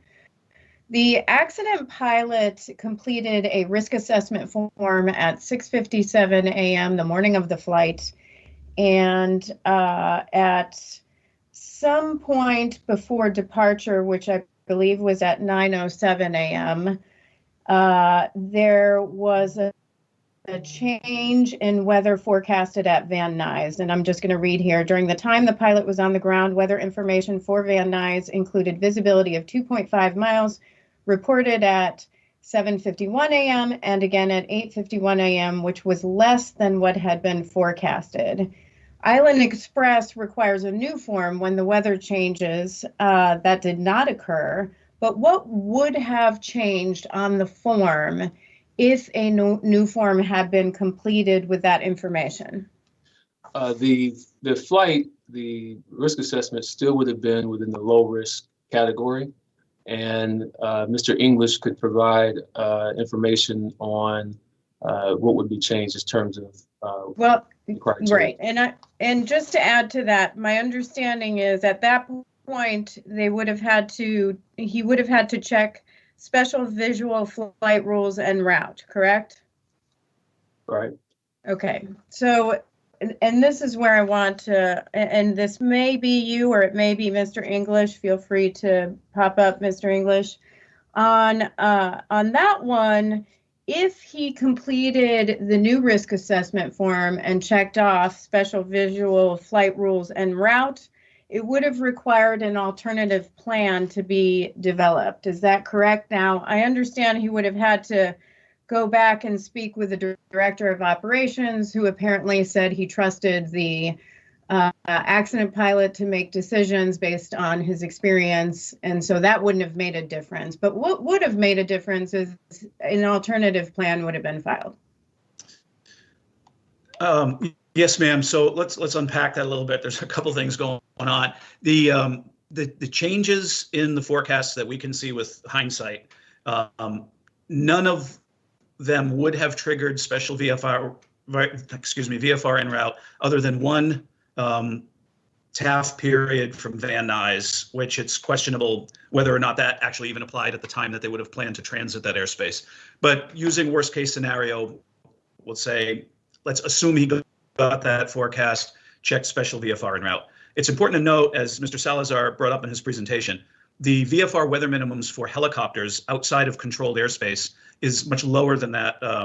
For fixed wing, helicopters are routinely flown in less than 3 miles visibility. And special VFR is simply and only applies in controlled airspace, such as Burbank or Van Nuys. It would require them to get a clearance to go through that airspace, but to fly in the same weather that they were already flying in until that point. So the mitigation or the alternative plan might be simply nothing more than obtain special VFR clearance, which helicopter pilots do routinely. But that's not as much of a red flag as far as weather as it is more of an air traffic delay and procedure type of thing, which we saw happened. They got a little bit of a delay due to air traffic. I guess what I'm asking is, why wasn't there an alternative plan? An alternative plan could have helped. At the time at 8:37, he had a conversation with OC that mapped.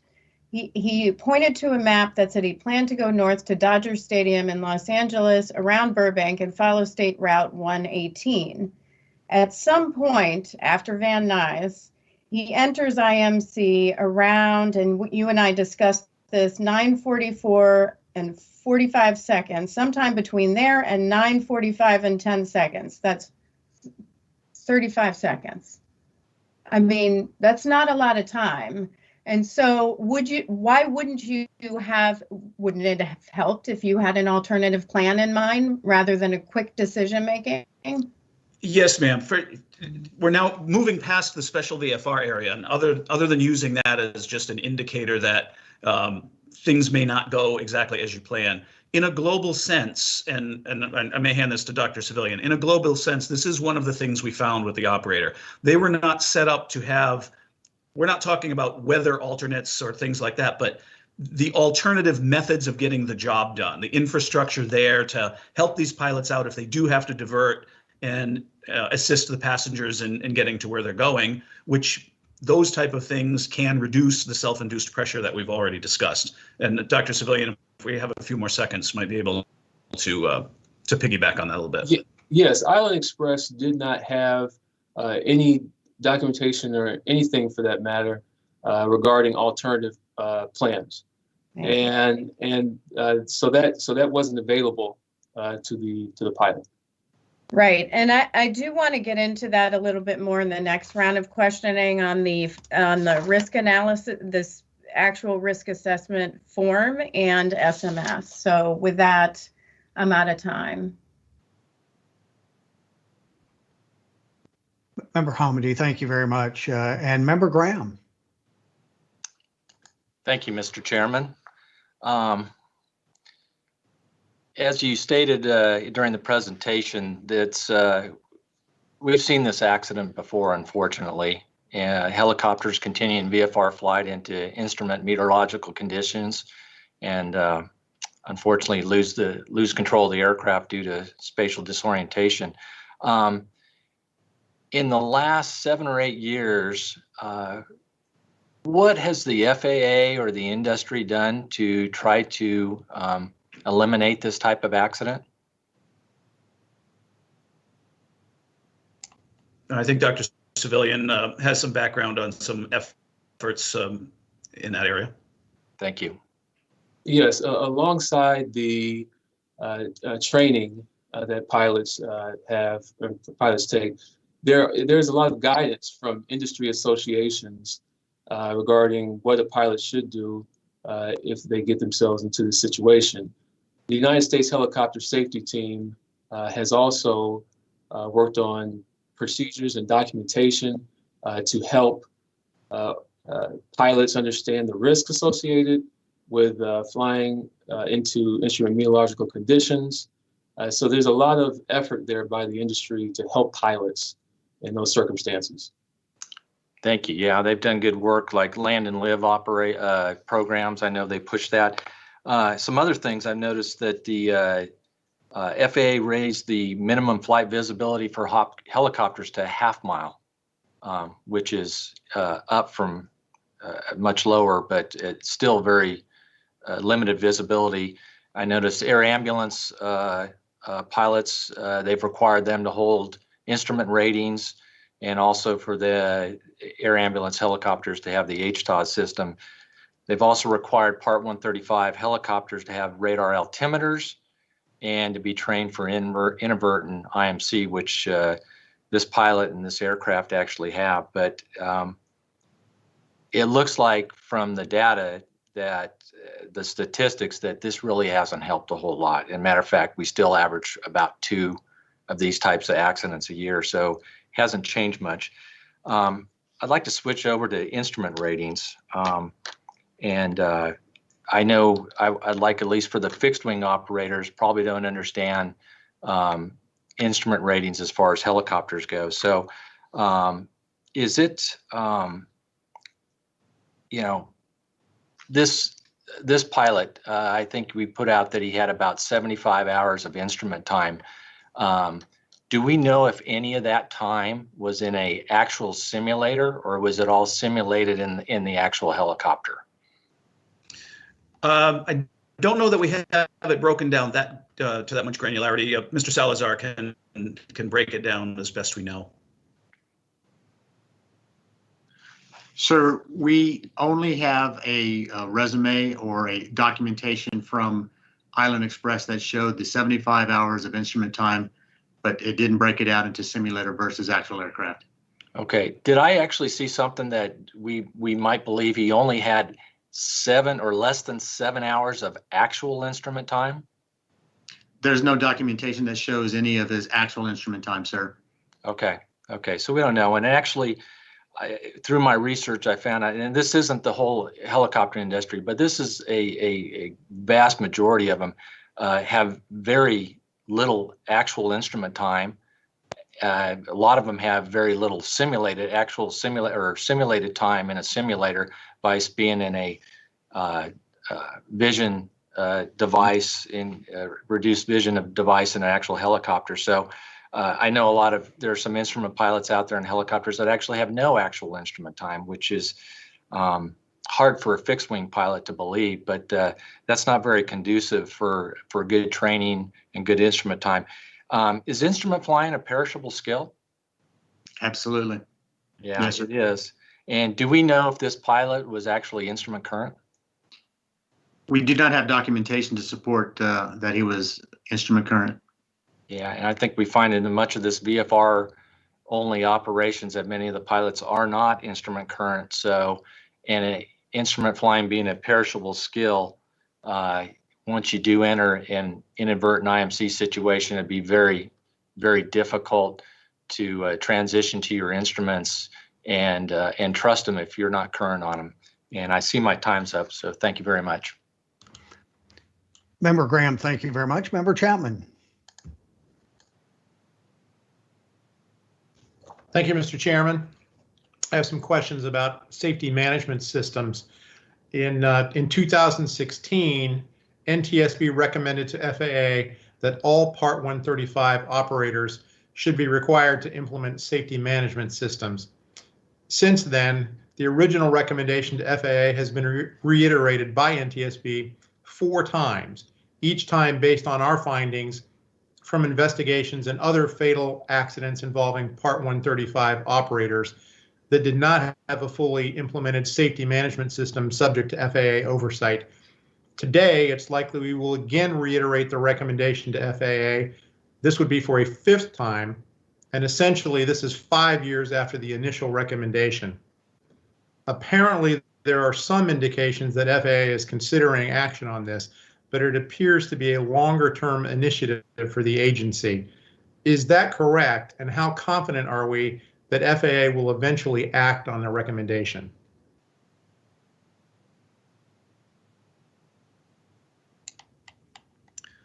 I think Dr. Civilian has been tracking the SMS process and can answer that for you, sir.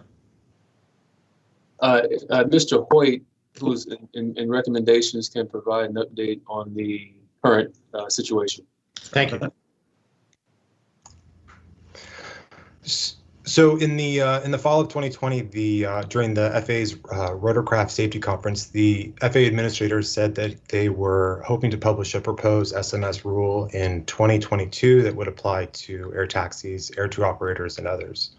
It's also on OMB's fall 2020 unified agenda of regulatory and deregulatory actions, listed as a long-term action item. So it's looking like the FAA is making some progress, but there's nothing. We still don't have an NPRM or a final rule out. So some encouraging signs, but certainly not imminent. This next question, I'm not sure who is best equipped to answer it. This has to do with the effort underway in anticipation of our most wanted list. You all are aware that work is underway in preparation for the adoption of the NTSB's 2021-2022 most wanted list. And I see that requiring safety management systems in all commercial aviation operations is among the issues under consideration. Am I correct that the primary audience for that proposed most wanted list item would be industry associations and operators and not the FAA? Whoever can speak to that best, I appreciate an answer. Yeah, I think, again, that would be Mr. Hoyt's area. Yes, if you could repeat your question one more time, I'm sorry. Yeah, it has to do with the work that's underway on the next version of our most wanted list.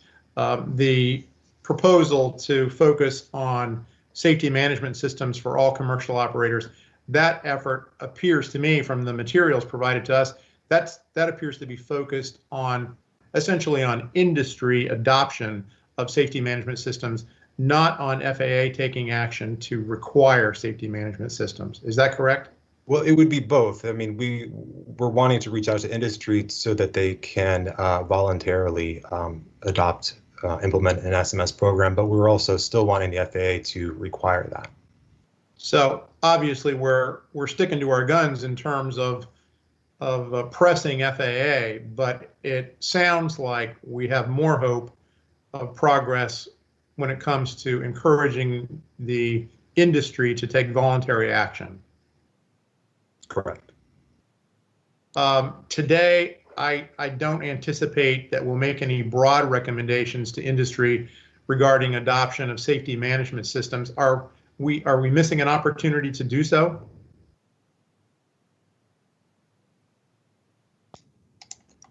We have recommendations out to industry and specific operators as a result of previous investigations. So I believe staff feels that those are adequate. Okay, so you're comfortable that essentially we're not passing up a good opportunity today, that we already have enough out there in terms of solid recommendations that that we can build on. Correct. Thank you, Mr. Chairman. I see my time's expired. Member Chapman, thank you very much. I want to follow up to something that Member Graham brought up, and I was looking in the draft report, as Mr. Salazar said, and Mr. Salazar, I think this would be for you. It does indicate that he had around 75 hours of, around 75 hours of instrument flying time, of which 68 hours were flying under simulated instrument conditions. And so apparently he did not have a lot of hard actual instrument time. Can you explain, and you're a very experienced helicopter pilot. I know we don't like to speak about ourselves, but how many hours do you have in helicopters? About 6,500, sir. I'd say that's pretty darn experienced. And so can you describe what just flying under the hood, if you will, with a view restricting device, how would that be different than just flying along and all of a sudden entering clouds somewhat unexpectedly? How would that differ for a pilot's performance? View limiting devices are good training aids for flying instruments, but they do give the pilot the ability to look around them. And as it's stated, one peek is worth 1,000 cross checks. Going to flying actual instruments, there's no cheating the system by looking over a set of view limiting devices. You're committed to the instrument conditions, which forces you to commit to the actual flight instruments. Thank you. And would you would you agree that there might be somewhat of an element of surprise if you're flying under a view limiting device, then you've had time to acclimate to your instrument scan versus if you're flying visually and all of a sudden you encounter instrument conditions? Could there be somewhat of a element of surprise associated with that, which would potentially also affect your performance? Yes, sir. Being prepared for the instrument conditions is part of the secret to success of flying instruments. When it's a surprise and you're unprepared for it is when unfortunate bad things happen or have the possibility. Thank you very much. I'm not sure exactly who this question would be directed towards, but the FAA's literature on aeronautical decision-making points out the importance of making the proper no-go decision, because if you make the wrong no-go decision, then you have the possibility of introducing more errors, more significant errors downstream. So making the proper no-go decision is critical. So based on the weather information that was available to the pilot at the time that he departed, was it an appropriate decision to begin that flight? Mr. Chairman, even with the hindsight that we have of the weather conditions and knowing what was available to the pilot, we don't see that the weather conditions were such that should have necessarily affected the initiation of the flight. Having said that, your point about the error chain is exactly correct as far as in-flight aeronautical decision-making. As things cropped up along the flight that were indicating that things were not as good as maybe they would have hoped, that should have started the aeronautical decision-making process going and to make a different plan. But there's nothing there that should have said no go. Great, thank you. And just looking at it, I mean, the lowest visibility was 2.5 miles and the company minimums were 1 mile. So based on what he knew at the time, that does not appear to be an inappropriate go decision. That's correct, sir. The conditions that we see, even up until the accident site, were at no point below the minimums for a helicopter. It was the in-flight decisions, the pressing on at high speed that was where the ADM breakdown occurred. Thank you very much. So quickly, I don't have a lot of time. There was an article in Bloomberg this morning that said that there were really two things that some experts had said could improve helicopter safety, one of which I've already hit on, was the requirement for flights to be conducted under an instrument flight plan. And the other was involving 2 pilots. And what safety advantages might we have gotten from if we had 2 pilots? I realize the helicopter was certified for single pilot operation, but are there any benefits that we might get from 2 pilots? You're correct, sir. This operation was certified for 2 pilots. Dr. Civilian has looked into the particular issues that would key a 2-pilot versus 1-pilot safety factor. Well, thanks. And I realize I'm out of time, but I'd like, if my colleagues would indulge me, I'd like to just continue this line of questioning, and then we'll take a break after that. But go right ahead, Dr. Civilian. Appreciate it. I'd love to hear your viewpoint. Yes, there are benefits of having 2 pilots cross-checking one another. There's communication with another pilot. But again, there are also safety aspects that we have to consider here, is that there's always going to be a possibility miscommunication with two pilots from that standpoint. But there's also workload implications just having one pilot. So in other words, if you had two pilots, one could have assisted if this one pilot had spatial disorientation. The other pilot could have helped to monitor and correct the situation. Is that correct? Yes. I think it's interesting that this helicopter, this exact same helicopter, when it was operated by its previous owner, they operated it exclusively, I believe, with two pilots. And also Chevron Oil had conducted a safety audit, and Chevron was approved to use this particular helicopter with Island Express if it had one pilot or two pilots. Which was it? Mr. English could give you an update. It was two pilots. Two pilots. Is that correct, Mr. English? Yes, sir. Chevron, as is typical of the offshore oil rigs, requested two pilots for this type of operation. And what we're saying is not that it's unsafe, but we don't have indications of those type of workload issues in this accident. And as far as, two pilots in the cockpit, we have spatial D accidents with two pilots in the cockpit as well. Well, I wouldn't really agree with that. I think that two pilots would increase the safety level. I flew with two pilots for a long time in an airline environment, and I think that you do get the redundancy that if you had one pilot who was struggling with flying the controls, the other pilot would be able to sit back and say, "Wait a minute, you're banking 30 degrees to the left. Now you're starting a descent." So I don't want to discount at all the importance of two pilots, and so I think a line of questioning that we'll ask that we might start later is, how does the consumer make a discriminating choice on what he or she is hiring? So we're going to take a break. Before we go into the break, I'd like to invite all participants to mute their cameras and their cameras and their microphones. We will take a break and we will reconvene at 11:10, and we are in recess. Okay, wow, a lot of great information out there today.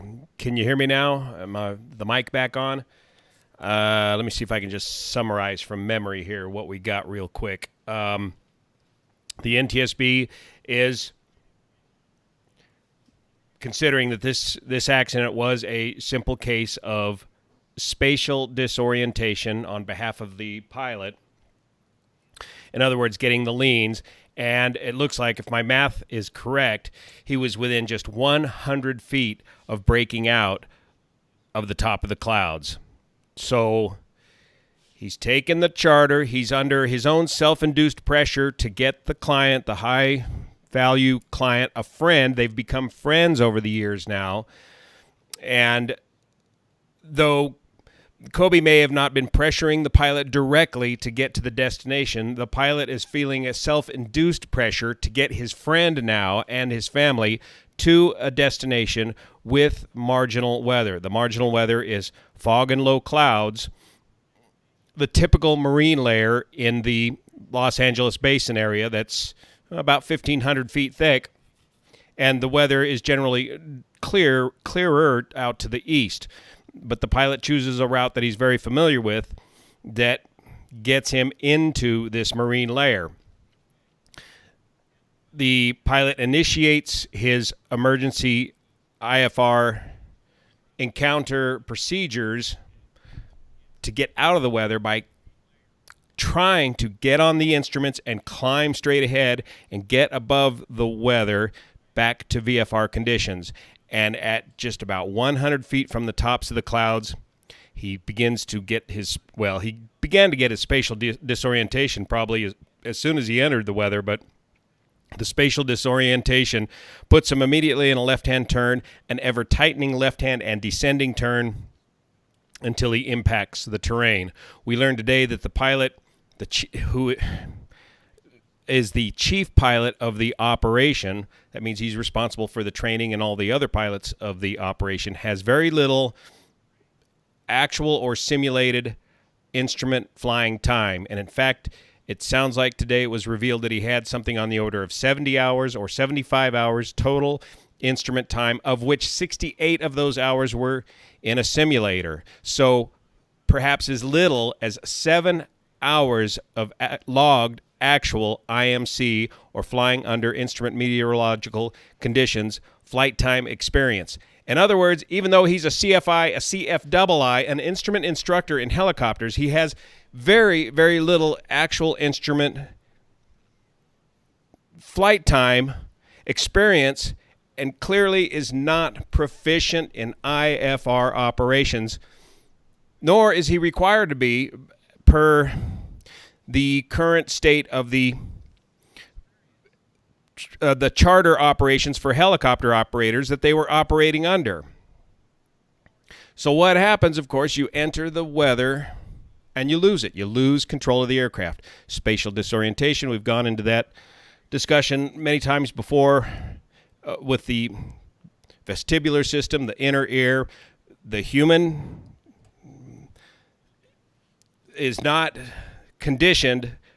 We need to have visual reference to the ground in order to remain spatially oriented to the ground. I mean, standing here, I can close my eyes and still stay upright and not tip over. But if you lift me up off the ground and put me in an aircraft and start tilting and turning that aircraft, anytime you bank that aircraft and start doing a turn, your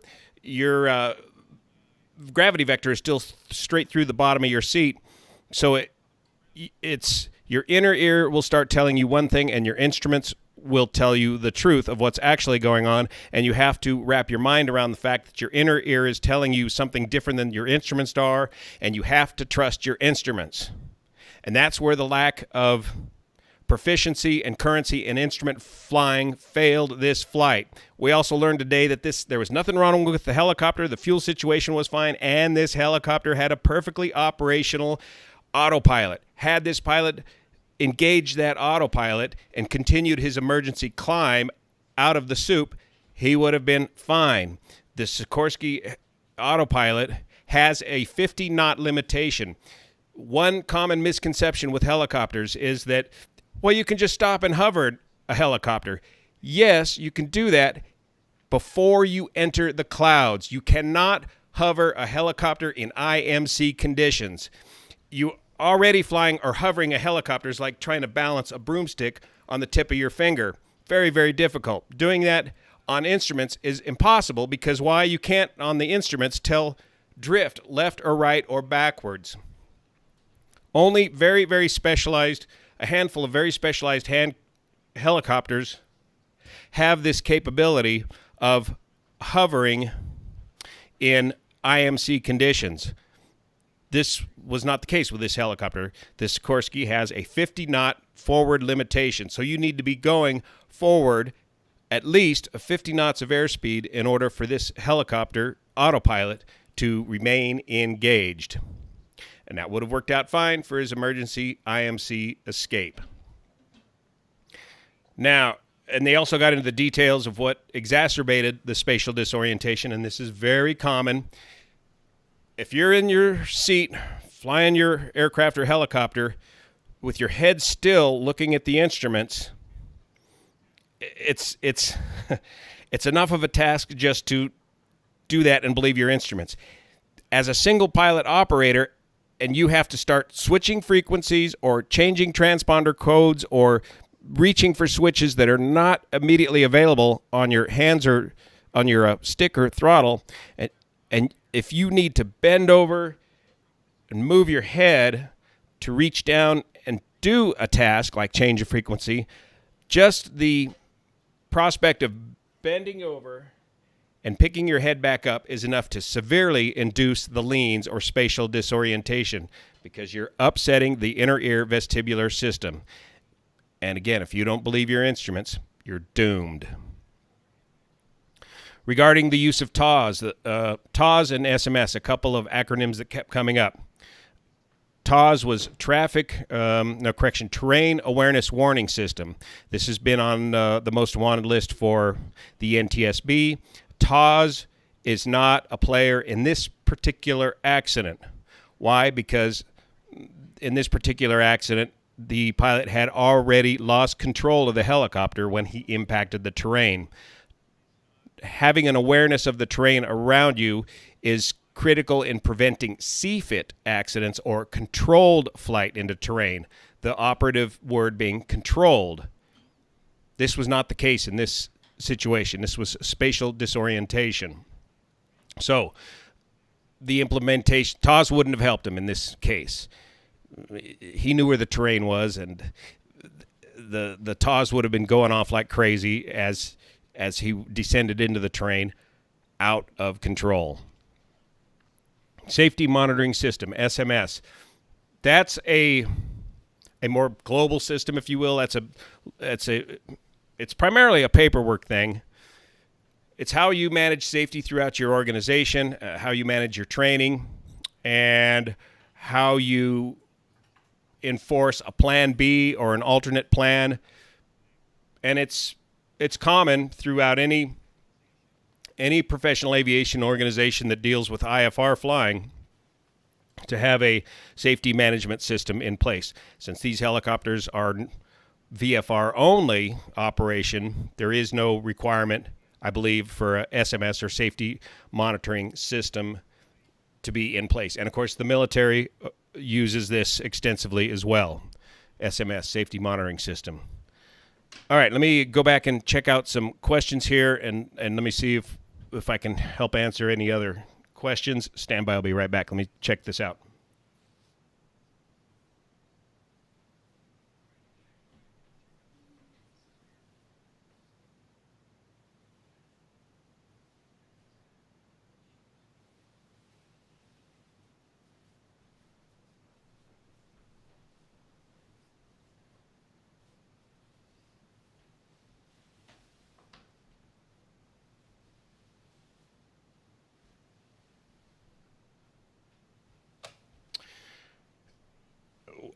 Somebody brought up Kobe could have afforded a IFR pilot or anything. This is a point that Chairman Sumwalt is making, is how does the consumer know what he's buying when he's buying a ticket to ride on your aircraft? Is he getting an IFR current and qualified and proficient pilot? Is he getting an aircraft that has 2 pilots? Is he getting an aircraft that is even instrument capable?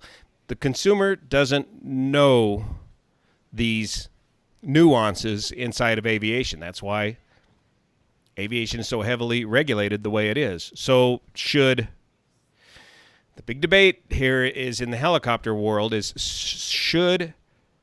and I am going to be very disappointed if this is not a recommendation on behalf of the NTSB.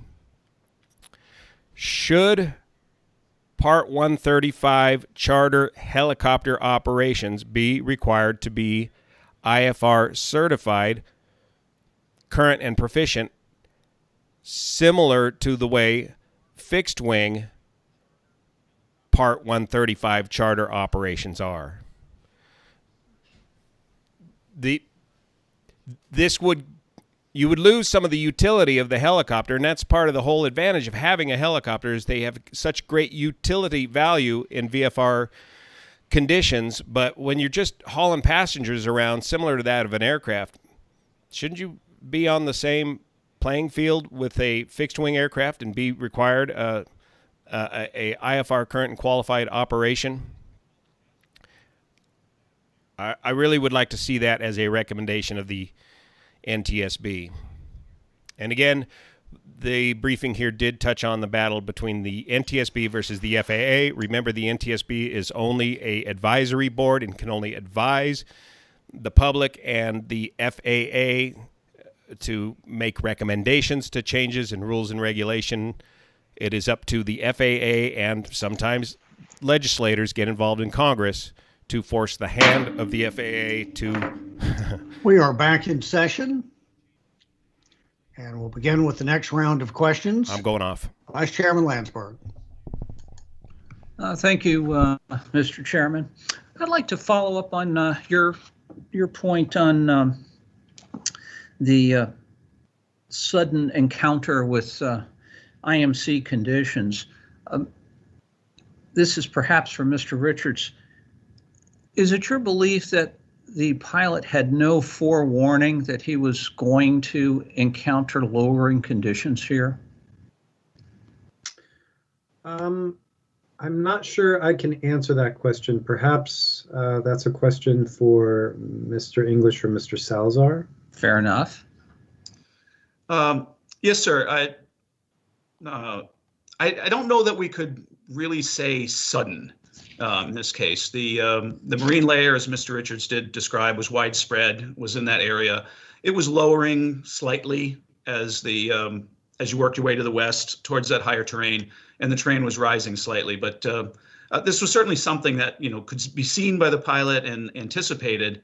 The high speed at which he was headed down the highway, that 140 knots, certainly didn't help any in avoiding it. But this is not the type of situation of a surprise type of squall line popping up or that type of thing. Mr. Richards? Yeah, I might add, this might help answer your question. I don't expect that the conditions around the accident site had changed much over the previous hour or two. So relative to the ground there, I would say conditions were relatively consistent. And did we see on the radar that his altitude was decreasing as he got closer to the rising terrain? Was he envisioning that the cloud layer was getting a little bit lower and he was getting squeezed?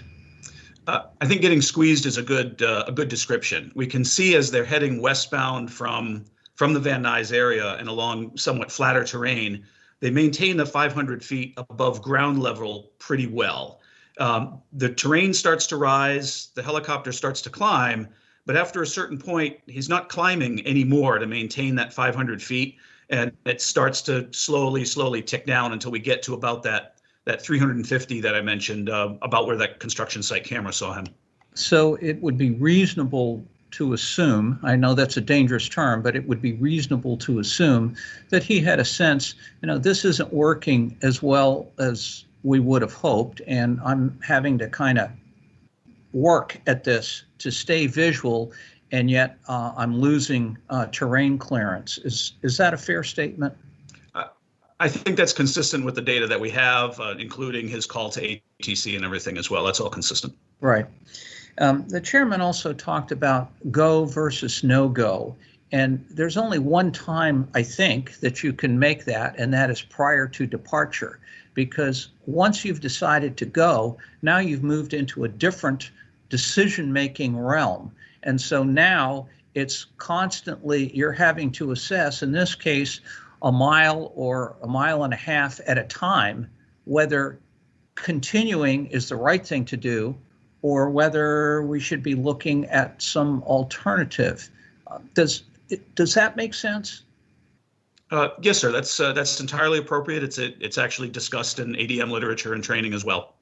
So moving from this, and again, Member Graham, I think, had talked a little bit. I'm a big proponent of simulation as opposed to going into the aircraft, but particularly when you're trying to do spatial disorientation, we don't get the full sense of vestibular disturbances without having some external motion in the process. And motion visual simulators are pretty good at that, but they're still not the aircraft itself. And having done a lot of training, both simulated and in simulators, both, where do we stand in terms of better in-cockpit simulations, such as a virtual reality helmet or something like that? Maybe Mr. or Dr. Civilian could talk a little about that. Yes, the United States Helicopter Safety Team is aware of technology, virtual reality technology used for helmets that can assist pilots with recognition and recovery methods. And so that technology is in the process of being developed. So, and I guess I'm less concerned so much about the transitional aspect. That's nice, that's icing on the cake, but it would really be nice if we could just get really good IMC duplication exterior to the aircraft and not be able to use that one peak being worth 1,000 cross checks. My time is up, so I'll stop here. Thank you, Mr. Chairman. Vice Chairman, thank you very much. And we'll now go to Member Homendy. Thank you very much. Dr. Civilian, I do want to talk about SMS and the risk assessment form that Island Express used. But first, there are probably a lot of people watching thinking, well, this was a, pilot issue. Why look at all the other issues with the operator? Why recommend SMS? Why look at a risk assessment form? Why look at cockpit voice recorders, flight data monitoring? Why do we go broader? Because we want to ensure that we have an effective overall investigation and that we are looking into the details in all aspects. Like you noted, safety management systems involves the company, and we do look at company organizational factors. Thank you. And with that, you mentioned 4 areas of safety management systems: safety policy, safety assurance, risk management, safety promotion, which were in the company's materials. Was it carried out that way? No, it wasn't. Yeah, and so typically you would have a top-down approach to safety management systems. That's what we often talk about. And while the director of operations was the account executive or on record, it is the president's role to really drive that home. And do you believe the president was really involved with SMS? The evidence suggests from the interviews that we conducted that the president was aware of, but not involved in the company SMS. And should be, though. Absolutely, because it starts at the top of the organization. Yeah, in fact, he said, my role is president, so at the end of the day, it all stops with me. But then he says, I'm not in the day-to-day operation at Island. And then when asked about SMS, he said, I wouldn't say I'm involved with safety management systems. I'm aware of it and how it's structured. And so it was clear to me throughout every single one of the interviews that the pilots, the director of operations, the director of safety, even the president thought their SMS program was essentially a risk assessment form, a tool that they had essentially contracted with outside vendor. Is that correct? Yes, they did not ensure that a specific area, safety assurance, was integrated effectively into their SMS. Yeah, so essentially all they talked about was this risk management, this risk assessment form. We have a copy of the form in the docket, and I looked at the form and completed it myself as if I was at that point at 9:45 on that pilot. And I checked off cloud ceiling, less than 2,000. Even if it was 1,000, you wouldn't get that many more points. I checked off special visual flight rules, 8 points. I even checked off light rain, which there was mist, but I gave him that. Visibility under 3 statute miles, familiar with the airport. Higher than 2,000 hours, estimated flight time 3 to 4 hours.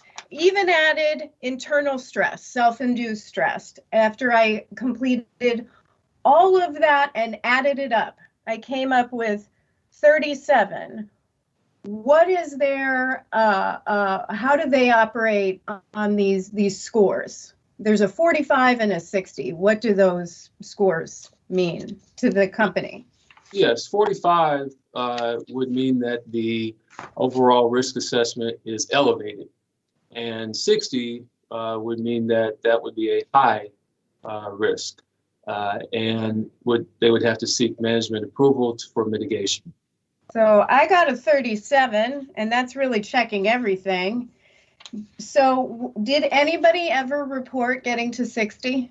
No. Is that a problem? Do you see that as essential? That's a little bit part of the problem. The overall problem is actually the SMS program. The SMS program, the SMS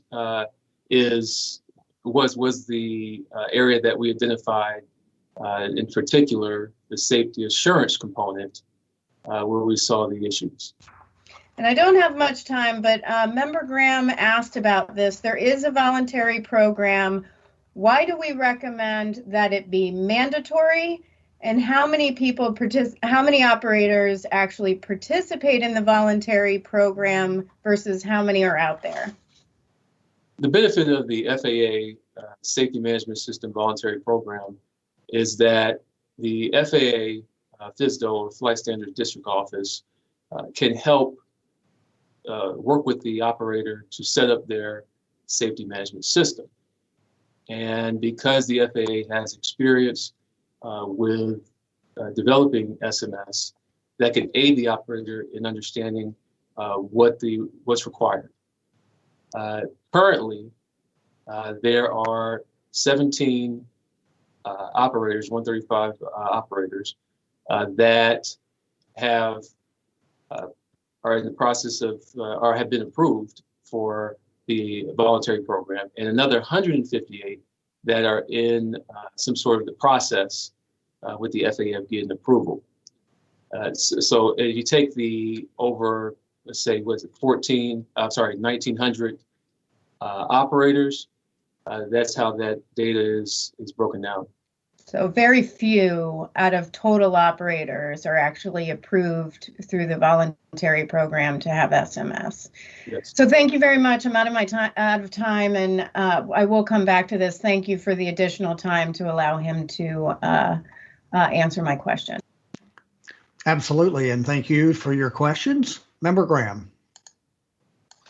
Thank you, Mr. Chairman. I'm going to pick up right where Member Hamidi left off, because I'm looking at that flight risk assessment form also, and I've worked with these in my prior flight operations, and I'm not a big fan of just numbered ones, because there may be a hazard out there that requires you to mitigate that risk, even though you don't get a 45 or 60 that would require some other kind of action. And if this pilot would have updated his flight risk assessment form when he was checking the weather at John Wayne Airport in Santa Ana, a couple things that jump out at me. He would have noticed the ceiling was lower than what was forecast that he originally looked at earlier in the morning. So he probably would have checked off two things. One would have been special BFR en route, which there's a caution there on the flight risk assessment form, says write your plan B in the header comments. So he would have required a header, a plan, an alternate plan. And then the other one was ceiling less than 500 feet, must call director of operations or chief pilot, which was him, but he should have called the director of ops and assess the weather and make a safety decision, which I would assume he would have talked about plan B. So in that case, that didn't happen, and it was unfortunate. So I'd like to jump back to where the vice chairman was talking about the pinch. And so Mr. English, you might want to come on up for this. As the pilot intercepted 101 again and started heading up through the valley there, what was his airspeed? Had he changed his airspeed from what he was originally at? No, sir. The airspeed was about 140 knots. 140 knots, yeah. Okay. And in accordance with the FAA guidance and the training he had received from the Euro safety instructors, he was kind of getting pinched below, maybe a little bit of lowering of the weather, and the terrain was coming up. I think we probably see data that he was very aware of that. What was he trained to do at that point? It's very clear that slowing down is slowing down is part of this. Yet he kept going at 140. Would it be uncommon for a pilot at that point, when he most likely entered the weather, we believe, and decided to climb, would it be uncommon for a pilot to trade that airspeed for altitude? That's not consistent with the training, but Correct. That is what we look like. It looks like what he did. Yeah. As a fixed wing pilot, that's what I would have done, but I wouldn't have been down there as a fixed wing pilot, most likely. So exactly, he didn't follow the training there. And a matter of fact, his POI, what did he tell the pilots about avoiding adverse weather? Do you know offhand? Mr. Salazar is very conversant in the training. Okay. Would you repeat the question, sir? Yeah. So what was he trained to do from the POI, or what did the POI advise him during his flights with him? The POI would start with the on oral evaluation and seek information for an understanding that the pilot would avoid the instrument conditions. And then when he got into the aircraft, he would be required to perform maneuvers, unusual attitudes, and recovering from inadvertent entry into instrument meteorological conditions. Yeah. Yeah. And I think one of the quotes out of there in the interviews, he said, pilot, to avoid adverse weather, he should divert, return to base, or land the helicopter. Yes, from the POI. And unfortunately, the pilot didn't do that in this case. So as my time's running out here, I think I would just like to echo what the chairman has said. And if I was looking to charter an aircraft for, to take passengers somewhere, or if I actually coordinated that for individuals to take a flight, I think I would really, in lieu of anything else that might come along from the FAA as far as regulation or anything, which obviously usually takes years to institute, I would hope that those chartering helicopters for passenger flights would look at IFR operators that have current and certified instrument pilots and are certified for IFR flight operations to transport my passengers. So with that, I see my time is up, and I yield back to you, Mr. Chairman. Member Graham, thank you very much. And Member Chapman. Thank you, Mr. Chairman. A question about an alternative plan. In draft finding number 7, which we'll look at in just a little bit, draft finding number 7 identifies 3 factors that apparently contributed to the pilot's decision to continue the flight, including lack of an alternative plan. However, lack of an alternative plan is not included or referenced as a contributing factor in the draft probable cause. Why is that? And should we consider referencing lack of an alternative plan as a contributing factor in the probable cause?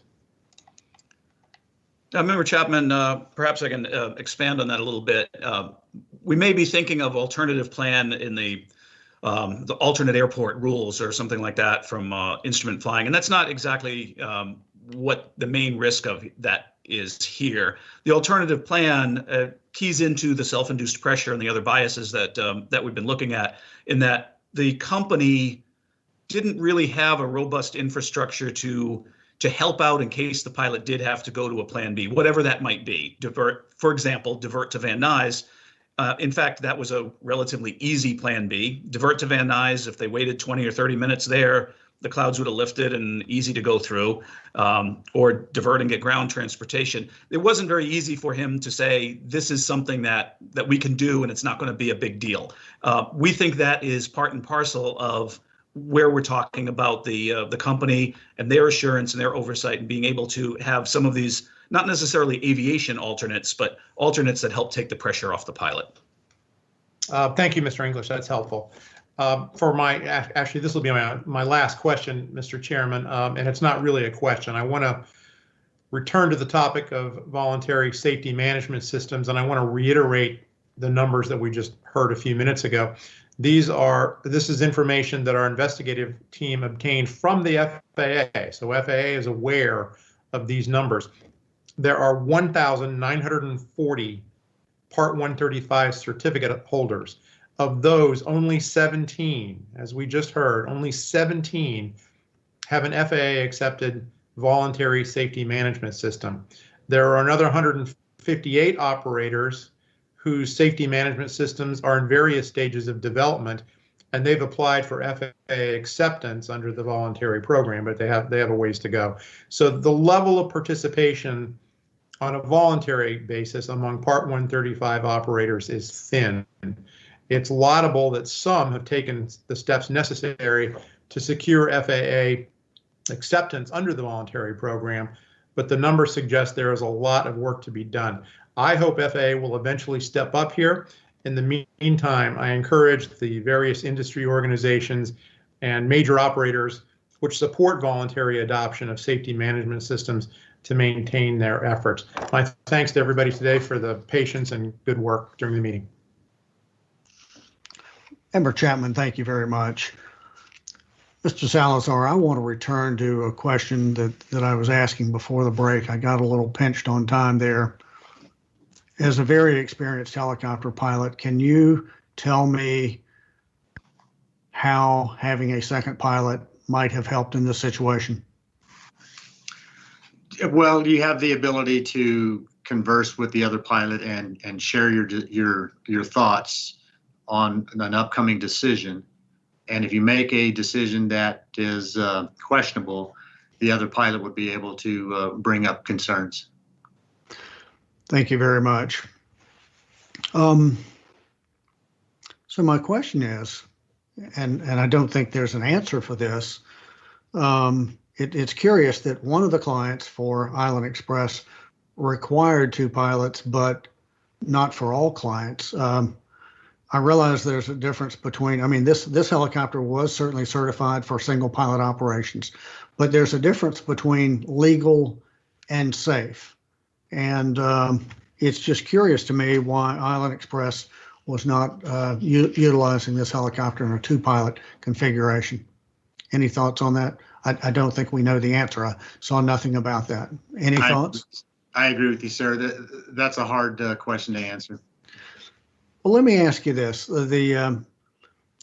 How can a potential customer be assured or have the greatest knowledge about what he or she is getting? I mean, you know, we've mentioned a couple of things today that maybe, and Michael Graham, Member Graham, thank you for supporting this idea that it's good. It would probably be preferable to have an IFR capable charter operator. I've been trying to go along the line of questionings that 2 pilots might have been be a better operation. So how can the consumer be discriminating in terms of making sure that he or she is getting the absolute highest levels of safety? Sir, that's something that we've been discussing with charters for many years. I go way back to the famous Platinum Jet accident, which we discussed this with Part 135. And we want to make it certain here that we are not in any way concluding in this investigation that Island Express was not a safe operator. This operation that they conducted, this flight, was entirely legal and is actually the norm for Part 135 passenger carrying helicopter operations. The vast majority of helicopter passengers operations are VFR and can be conducted completely safely. I think if the FAA didn't believe that, there would certainly not be so many of them.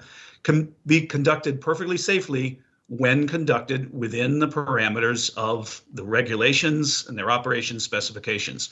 We're looking at a flight here that pressed on into the clouds, and we don't see any specific factors in this accident that directly relate to single pilot versus dual pilot. For example, workload, as Dr. Civilian mentioned.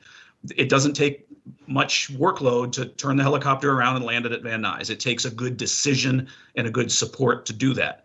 Now, having said that, the FAA does actually aid passengers in looking for the truly unsafe, those rogue operators. The FAA's Safe Air Charter program is available, and people can look for those who are really operating the fly-by-night type of operation. But I want to make it clear that that is not the type of operator that we believe Island Express is. Thank you. We did find some deficiencies in their operations, in the Island Express operations. What can you enumerate some of those? Yes, sir. In fact, we've already discussed some of the things here in that they were not incorporating the SMS. We don't feel that's not a rogue type of thing. They just didn't know any better. That's what we have here. Is the deficiencies that they had was through ignorance in the true sense of the word. They just didn't know how to incorporate those components of SMS and safety program. Great, thank you very much. Certainly, I've got more questions, and we'll catch those in the next round. Vice Chairman Landsberg.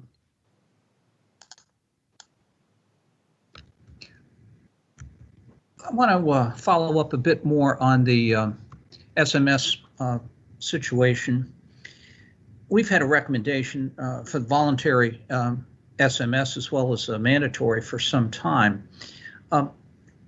Mr. English, could you discuss the concept of scalability? Because I think some of the challenges that some of the operators have is that it has to be this huge, very complicated type of system.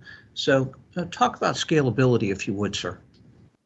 Yes, I can. And you're exactly right. SMS is not necessarily an enormous type of program. It can be scaled to even the smallest mom and pop operation using the appropriate components. Dr. Civilian, I know, is prepared to get deeply into that for you. Yes. In terms of the SMS, the FAA has provided information to operators, whether you have a small organization, medium, or large. In this case, Island Express could be considered a small organization. However, the 4 components of SMS still apply, as we discussed earlier, which means that they should be understanding that they need to implement those components of SMS within Island Express. So it would be different, though, say, for the small operator, Island Express, say, versus petroleum helicopters, which is a much larger type of operation. The concept is the same, but the actual implementation would be appropriate for their level of operation. Am I understanding that correctly? That is correct. And the guidance that the FAA has provided helps organizations integrate their safety management processes with the unique business models. The other area I want to talk about, and we've had some recommendations out about flight data monitoring, which in today's technology is not tremendously complicated. As humans, we behave differently when we're being watched. A former president once said, trust but verify. And you only need to put a policeman on the side of the road or have a speed camera that people know about, and you see behavior is changed considerably. I think with the flight data monitoring, if organizations are using it, it changes the behavior. I mean, this is how the airlines work. Do you have any thoughts on that concept and how it affects people if an organization does, in fact, periodically audit whether crews are actually doing what they say they're going to be doing according to their operation specifications? Yes, sir. In fact, we have reiterated a flight data monitoring recommendation along with this report, or proposed reiteration. And that's exactly right. Flight data monitoring is more than just a gadget. It's the program associated with that, and using that aggregate data to feed back in and make sure that, as you say, people are operating within their specified parameters.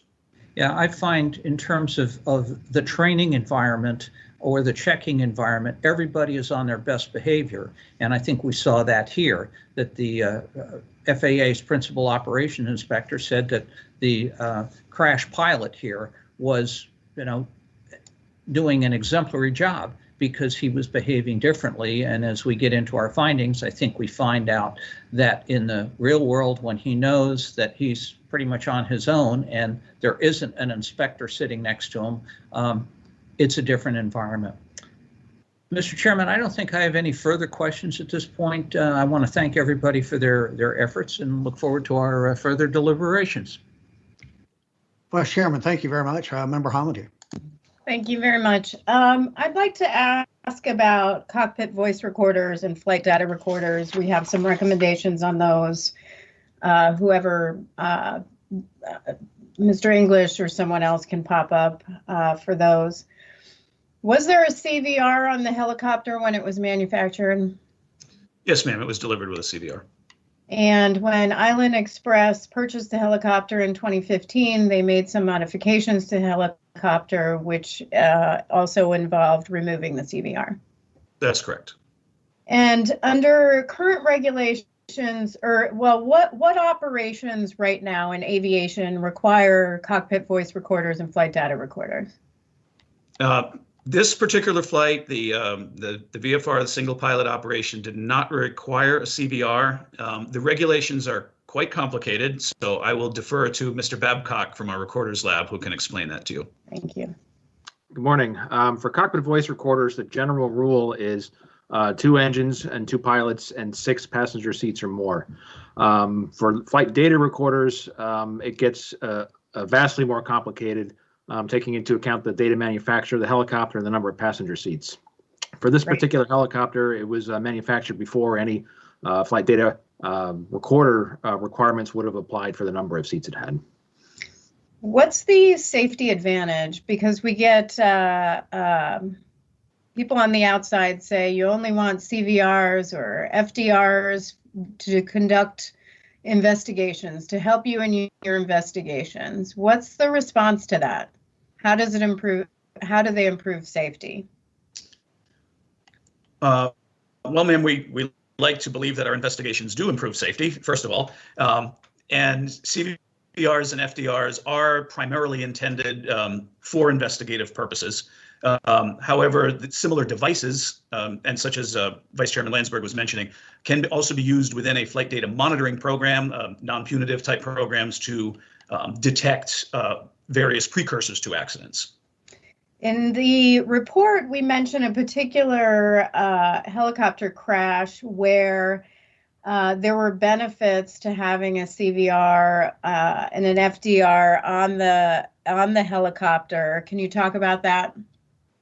Yes, ma'am. Obviously, we like to have properly recorded operating recorders to benefit our investigative ability. In this particular case, having recorders of some type or another might have helped us clarify some of the items that we've had to infer from other data. For example, if there were any alerts going off in the cockpit, if the pilot was actually saying anything to the passengers, if there was video, we might be able to see more details about the weather or where exactly his eyes were looking. Flight data recording or some other type of electronic recording might be able to clarify exactly how he was working the autopilot, for example.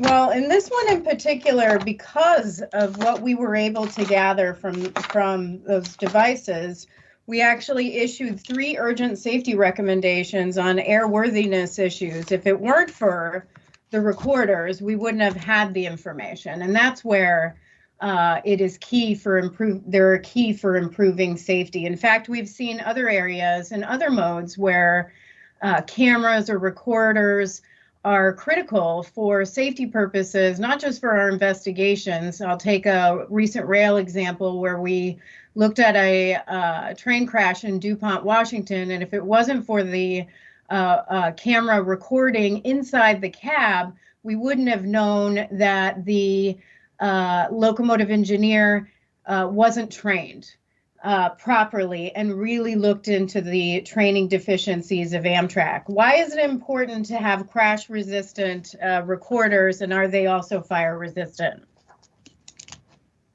The crash-resistant recorders are, and fire resistance to some effect, are important in the case of the accident, of course. Surviving, especially something like this, would be important for us. For flight data monitoring, it's not necessary.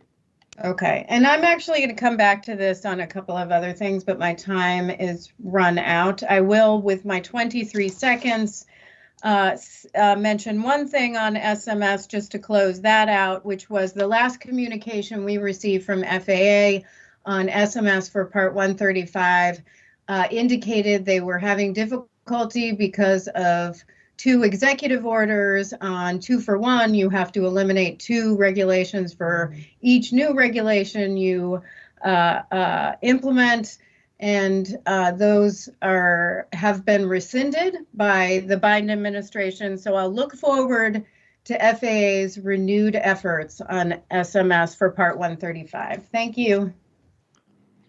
Member Hominy, thank you very much. And Member Graham. Thank you, Mr. Chairman. I'd like to stay with the flight data monitoring devices and programs. To put it simply, flight data, for those that are listening and not sure what flight data monitoring devices do, they help identify and correct deviations before an accident occurs. So it allows the operation to look and see if there's been deviations from maybe an aircraft limitation or an operational limitation that has been put in their operating manual, and allows them to see that and then go correct it in a non-punitive way, is the way the program monitoring programs are are done.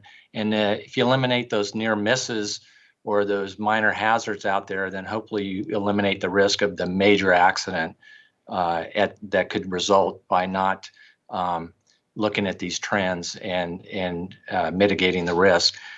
In 2014, when the FAA required flight data monitoring devices for air ambulance operators, they stopped short of requiring a flight data monitoring program. So my question is, what is the benefit of a flight data or a flight monitoring device without implementing a flight data monitoring program?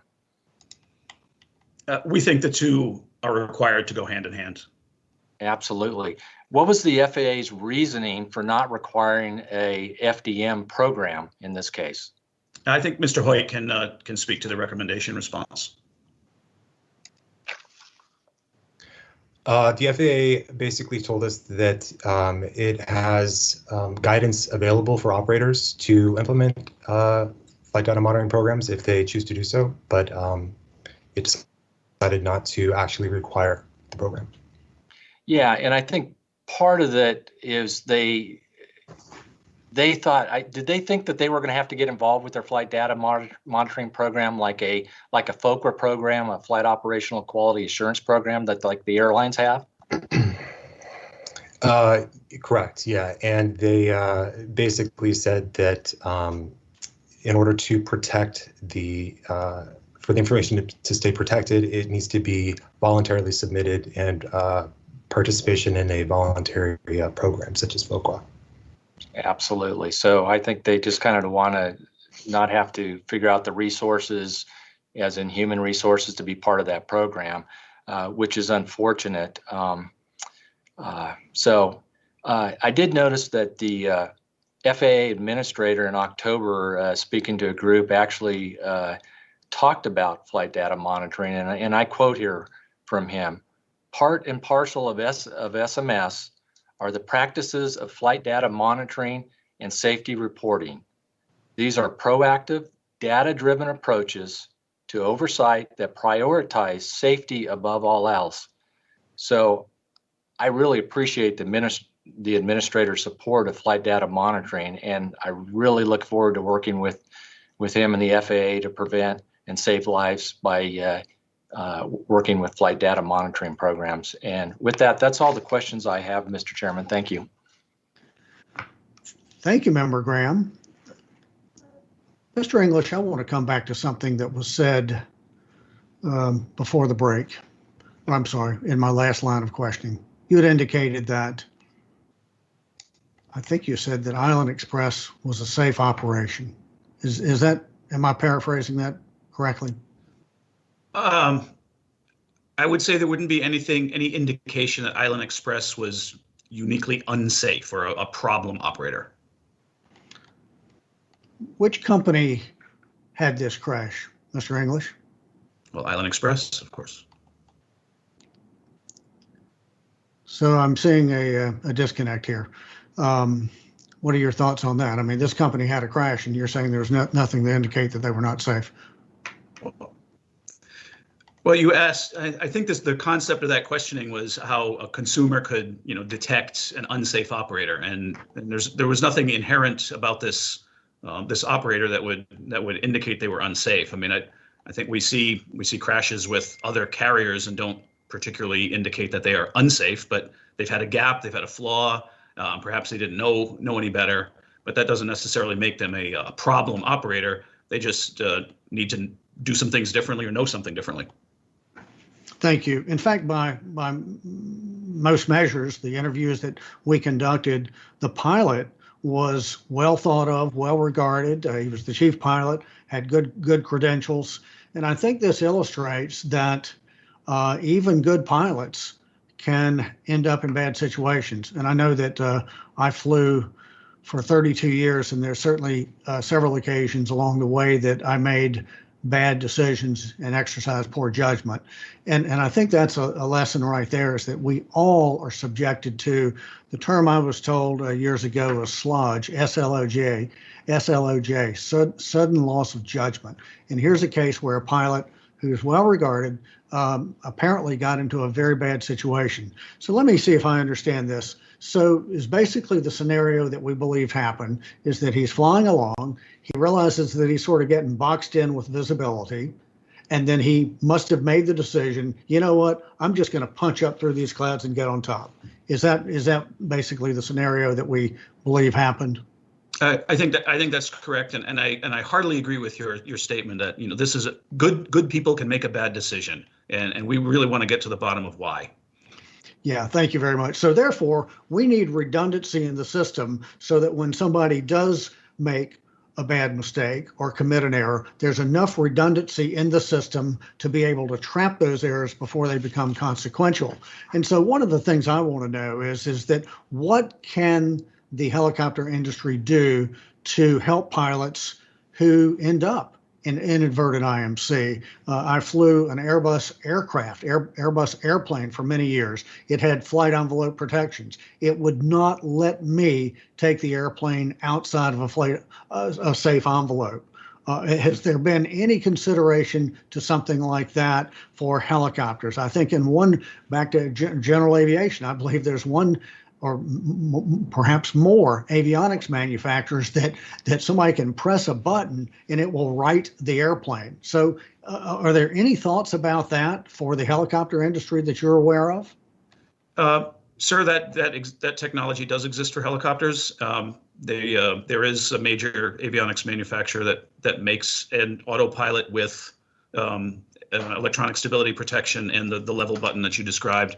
Not sure if it would apply to this. This is kind of a legacy aircraft, but that technology does exist. It's coming down in price. The technology is advancing, so it does exist out there in the industry now, and it's getting into lower and lower costs. Thank you very much. I always read the party submissions, and Island Express offered a party submission whereby they made a number of statements about how the controllers did or did not perform properly. Frankly, in reading through the case, I didn't see any issues. In fact, I saw some things that were wrong in the Island Express submission.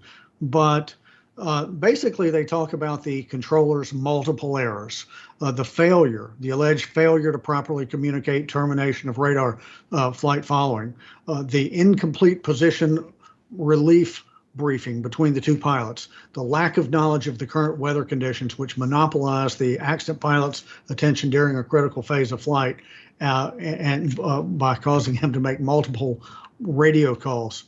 So here's my question. Did any of the air traffic control actions, errors, or omissions contribute in any way to this horrible tragedy? No, sir. Thank you very much. Vice Chairman Landsberg, questions for you, sir. Thank you, Mr. English. No further questions, Mr. Chairman. Thank you. Thank you. Member Hamady. Yes, thank you. I wanted to get back to flight data monitoring for a second, and I just wanted to highlight something that the U.S. Helicopter Safety Team Working Group said, which was data recording devices enable proactive intervention before an event occurs based on some of the fatal accidents in a data set they looked at. The U.S. Helicopter Safety Team Working Group thought flight data monitoring systems could have made a difference. Hazardous behavior could have been identified with the opportunity to break the accident chain before it resulted in a fatality. Now, we have recommended flight data monitoring for 12 years. We've recommended SMS for 12 years in one form or another, starting with HEMS.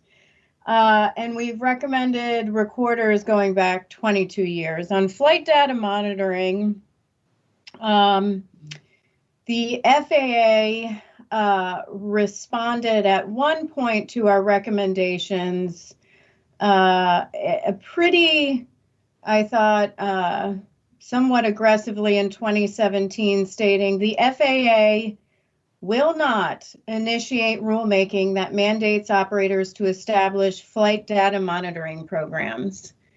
And at the time, they said it was because the cost-benefit analysis did not show any benefits. In fact, does anyone want to guess what they showed as the costs to the industry over 10 years and what the benefits were? My guess is Mr. Hoyt knows the answer to that question.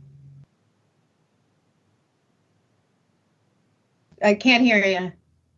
Sorry, the cost that the FAA estimated for FDMs was at 20.6 million, and the benefit was $0. Zero benefits, they said. Now, I want to look at that for a second, because at the time we had showed them our data from 2000 to 2015, where we investigated 7 accidents where a flight data monitoring program could have prevented. Those 7 accidents killed 53 people and injured another 4.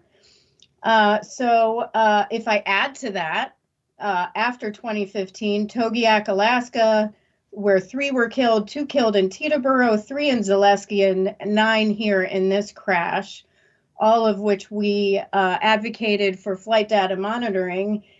The DOT, Mr. Hoyt, do you know how much the price tag DOT puts for a life?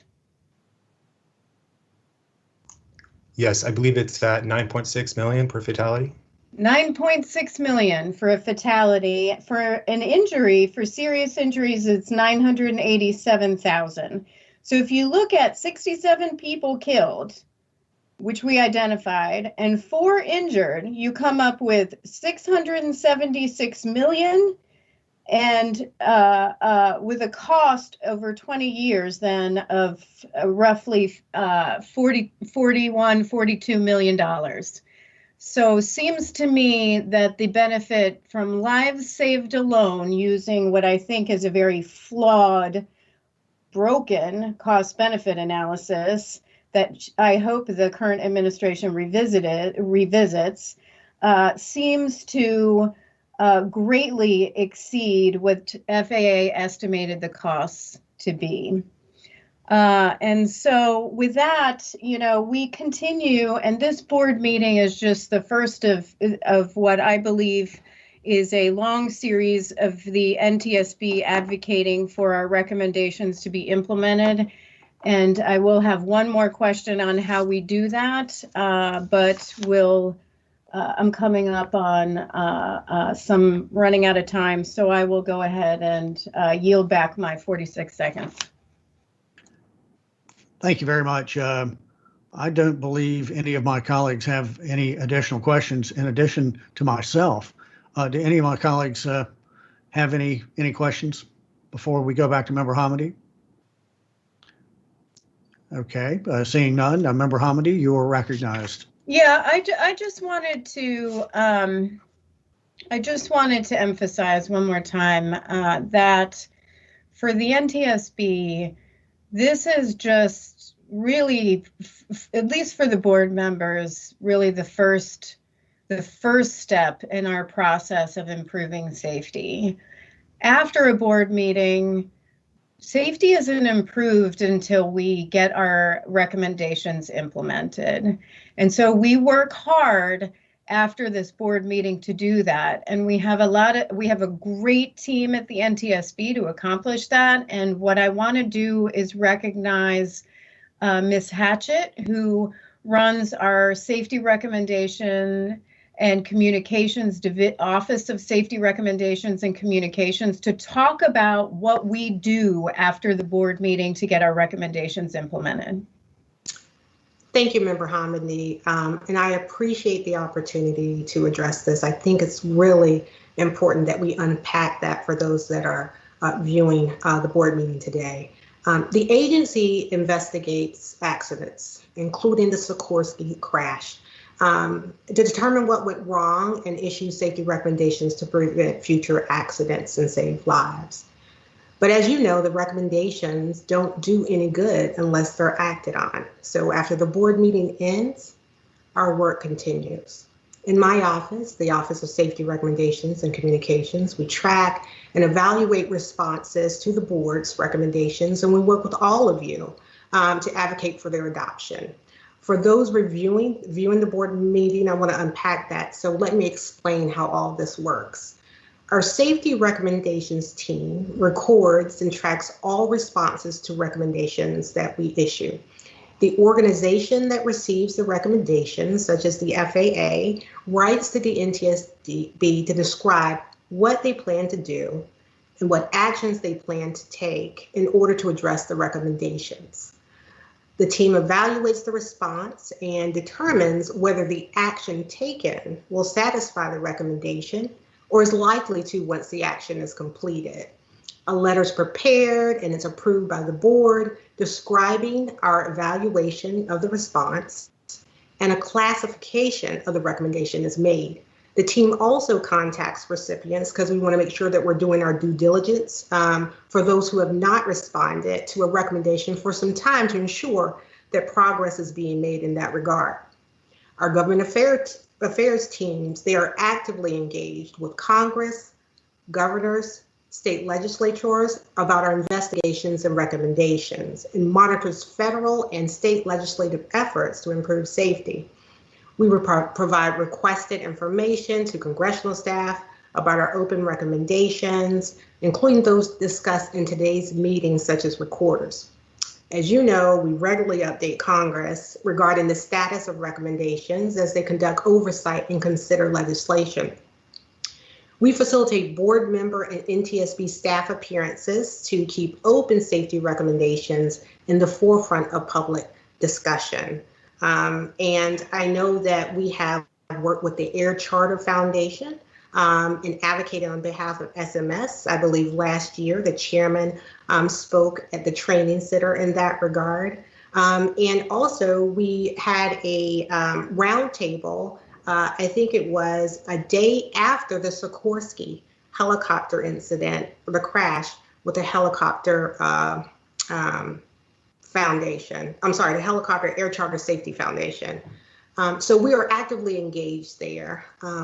So we continue to work with the board and look for those opportunities to keep the pressure on those who receive our recommendation.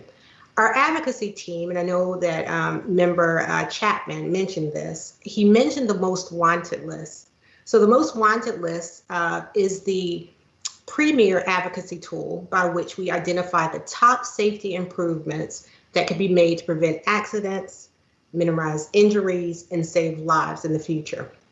The issues that are under discussion today, specifically recorders, flight data monitoring, safety management systems, and as well as you know, they're not new.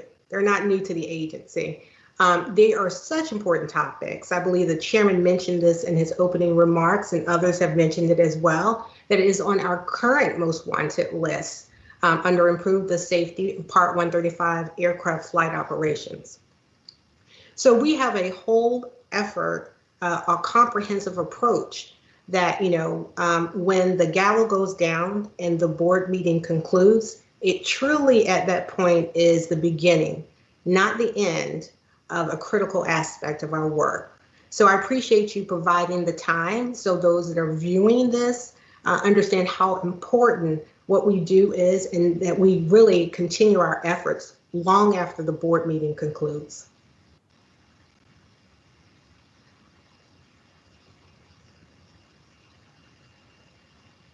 Oh, I was on mute. I was telling you thank you. That's how it goes in the virtual environment. Thank you very much, Mr. Chairman. Well, you're quite welcome. Thank you very much. Are there any other questions from my colleagues on the board? Okay, seeing none, Mr. Curtis, if you'd please read the proposed findings. Certainly, Chairman. As a result of this investigation, staff proposes 13 findings. Number 1, none of the following safety issues were identified for the accident flight. 1, pilot qualification deficiencies or impairment due to medical condition, alcohol, other drugs, or fatigue. 2, helicopter malfunction or failure. Or 3, pressure on the pilot from Island Express Helicopters, Inc., the air charter broker, or the client to complete the flight. Number 2, although the air traffic controller's failure to report the loss of radar contact and radar communication with the accident flight was inconsistent with air traffic control procedures, this deficiency did not contribute to the accident or affect its survivability. Number 3, had the pilot completed an updated flight risk analysis form for the accident flight that considered the weather information available at the time the flight departed, the flight would have remained within the company's low-risk category, but would have required the pilot to seek input from the Director of Operations and to provide an alternative plan. Number 4, at the time the pilot took action to initiate a climb, the helicopter had already begun penetrating clouds, and the pilot lost visual reference to the horizon and the ground. The loss of outside visual reference was possibly intermittent at first, but likely complete by the time the flight began to enter the left turn that diverged from its route over US Route 101. Number 5, the pilot's poor decision to fly at an excessive airspeed for the weather conditions was inconsistent with his adverse weather avoidance training and reduced the time available for him to choose an alternative course of action to avoid entering instrument meteorological conditions. Number 6, the pilot experienced spatial disorientation while climbing the helicopter in instrument meteorological conditions, which led to his loss of helicopter control and the resulting collision with terrain.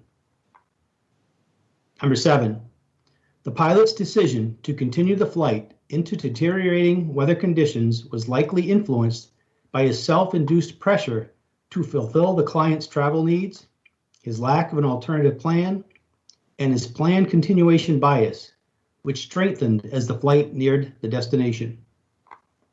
Number 8, Island Express Helicopters, Inc.'s lack of a documented policy and safety assurance evaluations to ensure that its pilots were consistently and correctly completing the flight risk analysis forms hindered the effectiveness of the form as a risk management tool. Number 9, a fully implemented mandatory safety management system could enhance Island Express Helicopter Inc.'s ability to manage risks. Number 10, the use of appropriate simulation devices in scenario-based helicopter pilot training has the potential to improve pilots' abilities to accurately assess weather and make appropriate weather-related decisions. Number 11, objective research to evaluate spatial disorientation simulation technologies may help determine which applications are most effective for training pilots to recognize the onset of spatial disorientation and successfully mitigate it.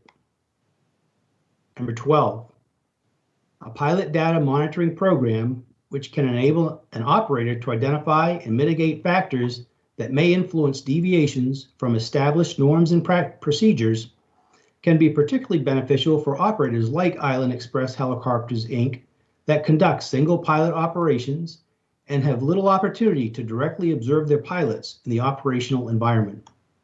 And number 13, a crash-resistant flight recorder system that records parametric data and cockpit audio and images with a view of the cockpit environment to include as much of the outside view as possible could have provided valuable information about the visual cues associated with the adverse weather and the pilot's focus of attention in the cockpit following the flight's entry into instrument meteorological conditions.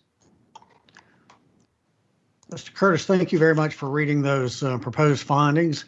At this time, we'll do a roll call of the board to ensure that we are prepared to deliberate. Vice Chairman Landsberg. I'm ready to deliberate, sir. Thank you, sir. Member Hamady. I'm ready to deliberate as well. Thank you. Member Graham. Member Graham's ready to deliberate. Great, thank you. Let me pin you up here. And Member Chapman. I'm present, Mr. Chairman, and ready for deliberations. Thank you very much. I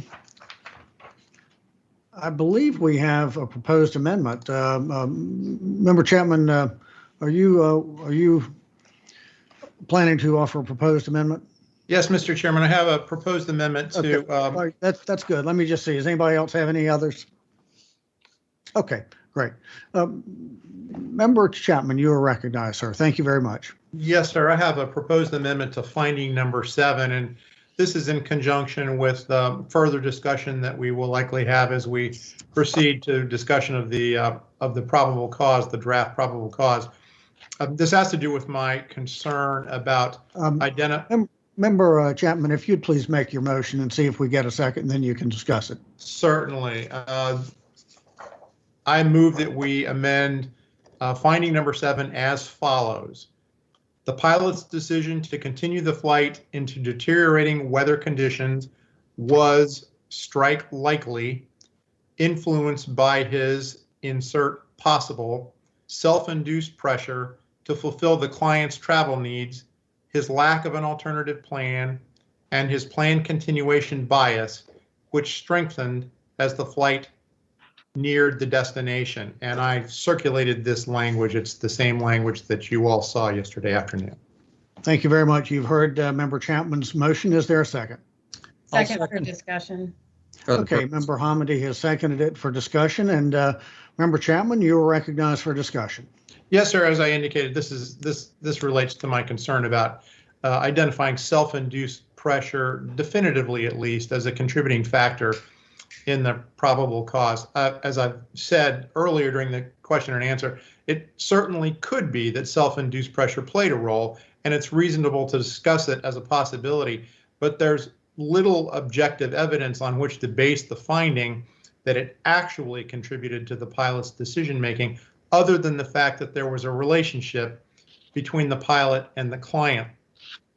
And I know we all agree that we should avoid determining contributing factors based on speculation. That's my concern, is that we need to avoid, in crafting this, we need to avoid being too speculative about the extent to which self-induced pressure played a role, and that self-induced pressure resulted from the relationship with the client. Okay, so thank you. As it relates to the finding, you're proposing to change, strike the word likely and add the word possible. So any discussion? Please open it up. Vice Chairman Landsberg. Yeah, I'm conflicted on this because I certainly understand Member Chapman's concern about us not going into speculative areas. But I think when we get into the human factors aspect, as Dr. Civilian has discussed and Mr. English, I see, to use the legal term, the preponderance of the evidence, if you will, and we're pretty clear that there was no alternative plan. The pilot had multiple opportunities to change. We saw him deliberately descending as he was getting pinched, as I think is the technical term, between the ground and the clouds. We also know that, at least I know from personal experience, and maybe some of my fellow pilots will agree, that the closer you get to the destination, the more you think that maybe, just maybe, you can pull this off. The other point is he didn't follow any of the recommended mitigations for entering instrument meteorological conditions, or to properly, once he had entered them, configure the aircraft by slowing down, by starting a climb, by activating the autopilot. None of that happened. And this is unfortunately not the first time we've seen this kind of behavior. I will cite several crashes that go before. Buddy Holly and Patsy Cline, to go back a very long way, and then just to show you that I'm not totally clueless on culture, more recently the Aaliyah crash in the Bahamas, and Stevie Ray Vaughan, which was another helicopter crash involving instrument meteorological conditions. And in all of those cases, you're dealing with someone of great star power status and pilots who desperately want to do a good job for the customer. So my sense is that the preponderance of the evidence, let's call it 51%, indicate that this pilot really wanted to get where he was going. So thank you for the opportunity to express my views. Thank you, Member Hamady. Thank you. And just for clarification, Member Chapman, your amendment is really modifying self-induced pressure. It's maintaining as is the reference to lack of an alternative plan continuation bias, correct? That's my intention, yes. Yeah.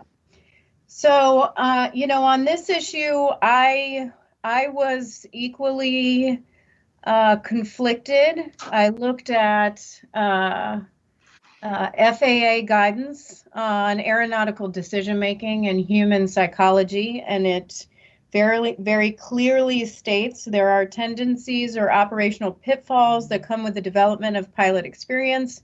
These are classic behavioral traps into which pilots have been known to fall. More experienced pilots, as a rule, try to complete a flight as planned, please passengers, and meet schedules.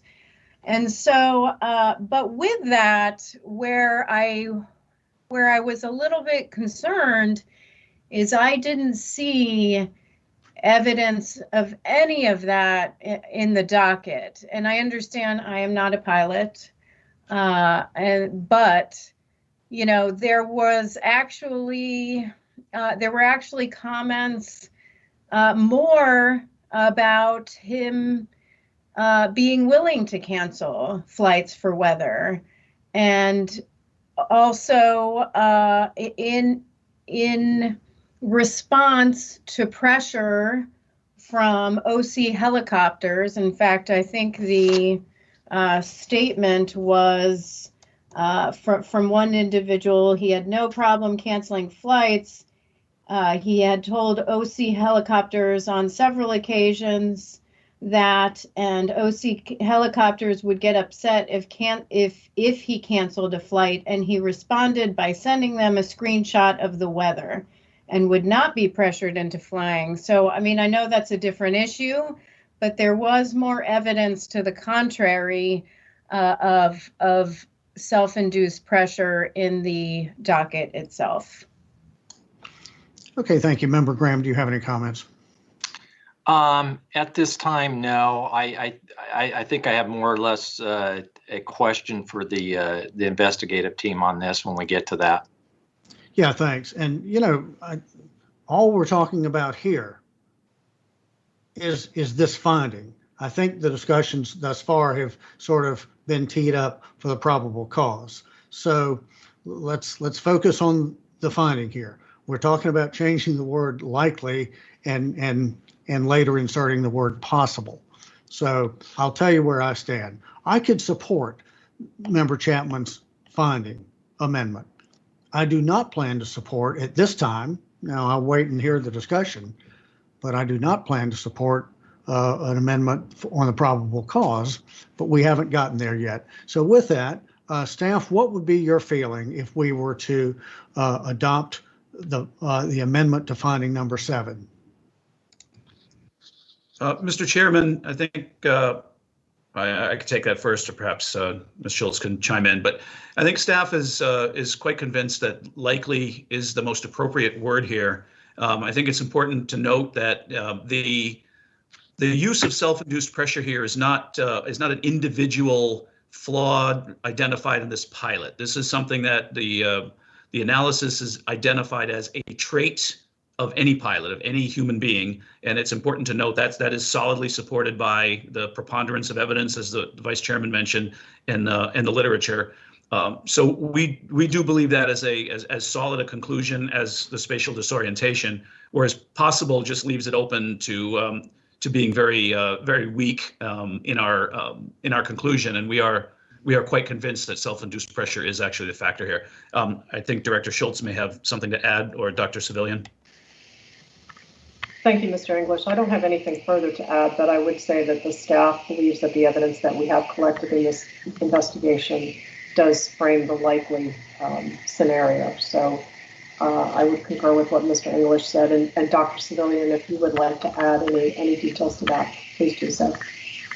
There's nothing to add here, but I do agree that it should read as likely based on the objective evidence that we collected throughout numerous interviews with Island Express helicopters.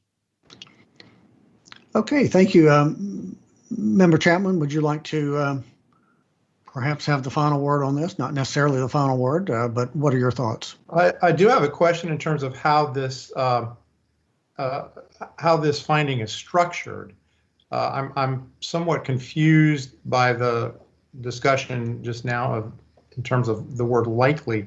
Is likely intended to modify only self-induced pressure, or does it modify all that follows? Likely self-induced pressure, likely lack of an alternative plan, likely plan continuation basis, because I think it's clear he didn't have an alternative plan. I would argue it's clear that there was plan continuation bias. The only concern I have is the extent to which we can establish that there was self-induced pressure. So if likely is intended to modify all three of those factors, we probably have a little bit of a concern here in terms of how this finding is structured. That was my reason for striking likely. I think likely unnecessarily modifies all three factors, and I don't think that there's a real question with respect to plan continuation bias and lack of an alternative plan. Ms. Schultz, I think I'm seeing your name blinking there. Would you like to jump in on that? Sure.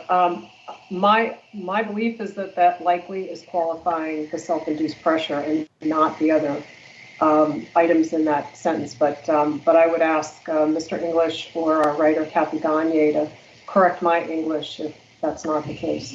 Yeah, let's hear from Kathy Gagne, because she's our report writer. The way I read it is that because of the commas in there, it is modifying all three of those issues. Kathy, Ms. Gagne. Yes, good afternoon. Well, it's interesting that the discussion on either or and possibly omitting it does bring up the benefit of having it there at all. I'm going to have to go back and look at the context of the analysis leading up to the finding, because I know we certainly self-induced pressure is stronger than possibly, and how staff wants that worded. But I do need to look at where the likely how that originated based on the flow of the analysis.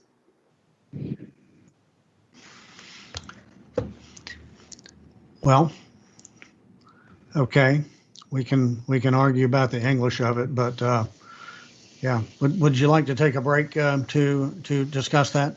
Yes, Chairman, I think this might be a straightforward solution, so I would suggest that we take a very short break to discuss that as staff.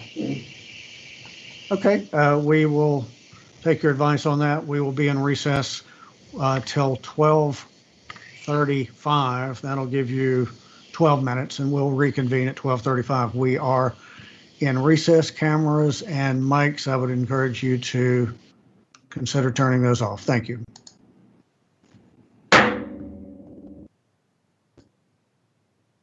Bam. Okay, a short break. They got to work out some wording on this. Again, be patient here. We're witnessing the sausage being made here before the NTSB. They are discussing the exact wording that they want to put into this high-profile report of the Calabasas helicopter crash, and the words matter, and that's what they're debating right now. So it's not just a lot of blah, blah, blah at this point. We are fortunate that we are able to witness the transparent debate that's going on before the NTSB before they put out the findings of this report. And that's what they're talking about right now, is their 13 findings. And then after these findings, hopefully we'll get to the discussion of probable cause of the accident. They're going to have to debate that and decide exactly what they all agree on as to what the probable cause of this accident was, and then put that down in their final report. Then they'll have to write this final report before it's presented to all of us. So this is the process that the NTSB goes through to produce a report, one of the final steps in the process. The having of this hearing and reviewing all the facts. So the only finding that I would like to see added to this is IFR currency and proficiency amongst Part 135 helicopter charter pilots. If you're going to buy a ticket to ride to be flown from point A to point B, I would hope to expect that helicopter pilot is a current and qualified instrument-rated pilot, and either has a operational an IFR qualified autopilot, or B, a second pilot on board to help him with the operation. In other words, I'd like to see Part 135 helicopter operations brought up to the same level as fixed wing Part 135 operations. Remember, we have FAR Part 121 that governs airline operations, Part 135 which governs charter operations, and then Part 91 which operates general aviation. And each different part has an increasing level of regulation to help ensure safety. So I'd like to see the helicopter world come up to a level similar to that of the fixed wing world. A lot of helicopter operations are strictly VFR. There's a lot of helicopter operations which will be and are exempt from this. For example, local sightseeing flights. Say, for example, you rent a helicopter in Hawaii and go for a sightseeing flight. Well, that flight is very limited as to what kind of weather it can fly in and how far away it can go, and has some restrictions placed in it to ensure that it remains VFR all the time. Yet still accidents happen over there too when they stumble into the weather. So they'll be back shortly to finish up their findings and the NTSB and to come up with the probable cause here. It's 9:27 here locally. We've been at it for 6, 7, 7. Wow. We've been at it for nearly 3 hours. It's just been a fascinating behind-the-scenes look of how this goes with the NTSB. Thanks so much for joining in on the chat here and keeping your chat comments on point. So let me check with the chat here real quick and see what else we got.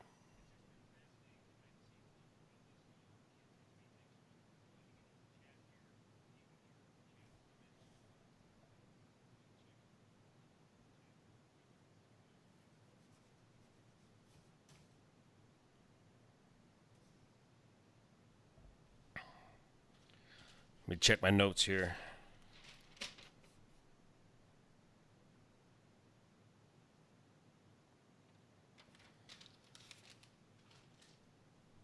They're getting into a great debate of safety monitoring system, FOQA. This is all something we're very familiar with in the airline industry. And this is apparently something the NTSB has been butting heads with the FAA, and I thought Jennifer Homendy brought up a great debate about how hard it is to try to get the FAA to change and to adopt some of these things. FOQA, everything I do as an airline pilot when I'm flying a Part 121 airline flight is monitored through the black boxes, if you will, through the flight data recorder. That flight data recorder not only can report in real time, but is also, that data is stored, and then that data is reviewed. Then there is a office that reviews that data, and when they find data that is outside of the limitations, they notify you. You get a phone call from somebody, a gatekeeper as they call them, in the office that monitors this data, and they call you personally and start asking you, what happened here? How did you go out of limits? In my case, for example, it was a hard landing. I didn't know I'd exceeded the limits. And so the gatekeepers can get to the bottom of any time something goes out of limits. So that changes the way you operate. You know that every single thing that you do is monitored, and you know that you cannot get away with busting minimums or exceeding, having an airspeed exceedance, overspeeding the flaps, having a hard landing. So that fundamentally changes the way you operate. If you are not monitored, that fundamentally changes the way you operate as well. So that's one of the things they're recommending, have been recommending for years. And I'm getting some feedback here. Yeah, it's right here. And it's terribly frustrating to see this going on year after year after year, especially when it seems like we lose some of our favorite celebrity types to the same thing over and over and over again. And so there's been attempts to get the FAA to act on this, and they have acted. They've nibbled around the edges of it, but they haven't really attacked it head on. And I thought that point that Jennifer made about every time you lose a life, the lawyer's got to determine how much that life is worth. And right now the average is $9.6 million per fatality. And that changes based on how old you are and what your earning potential is, I suppose.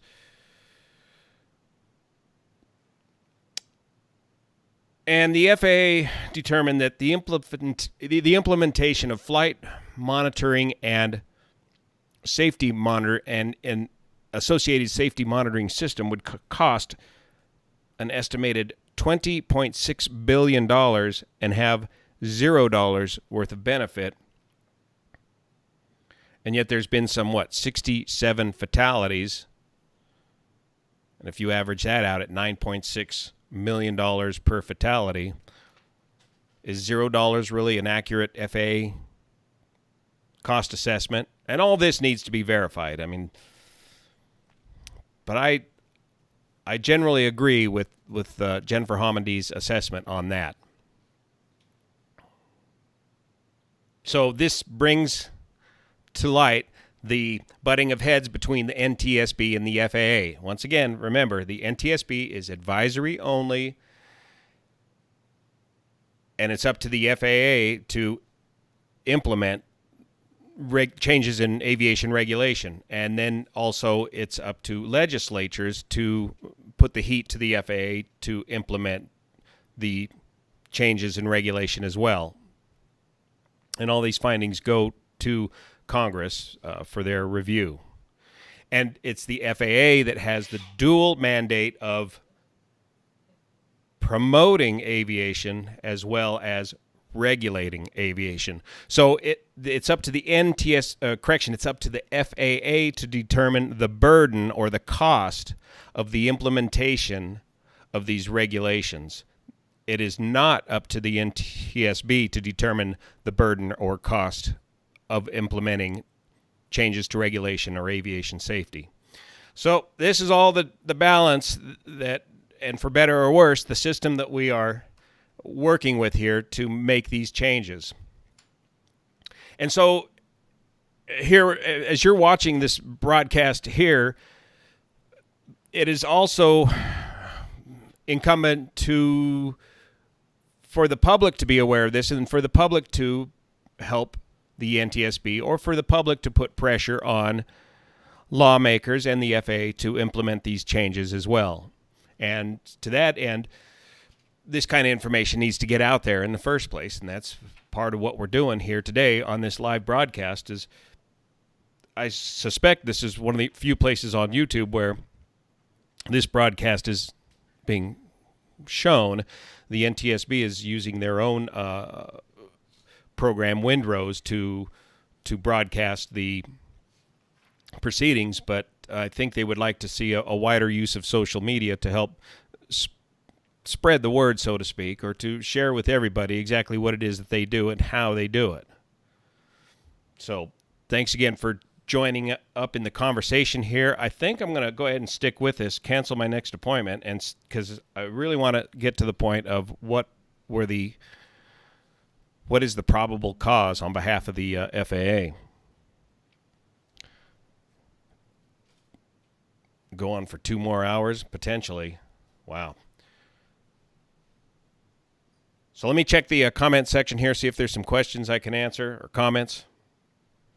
Hopefully the NTSB will be back soon as they debate the exact verbiage as to how they want to put in their findings. I'm hearing some Sounds like they're coming back real soon.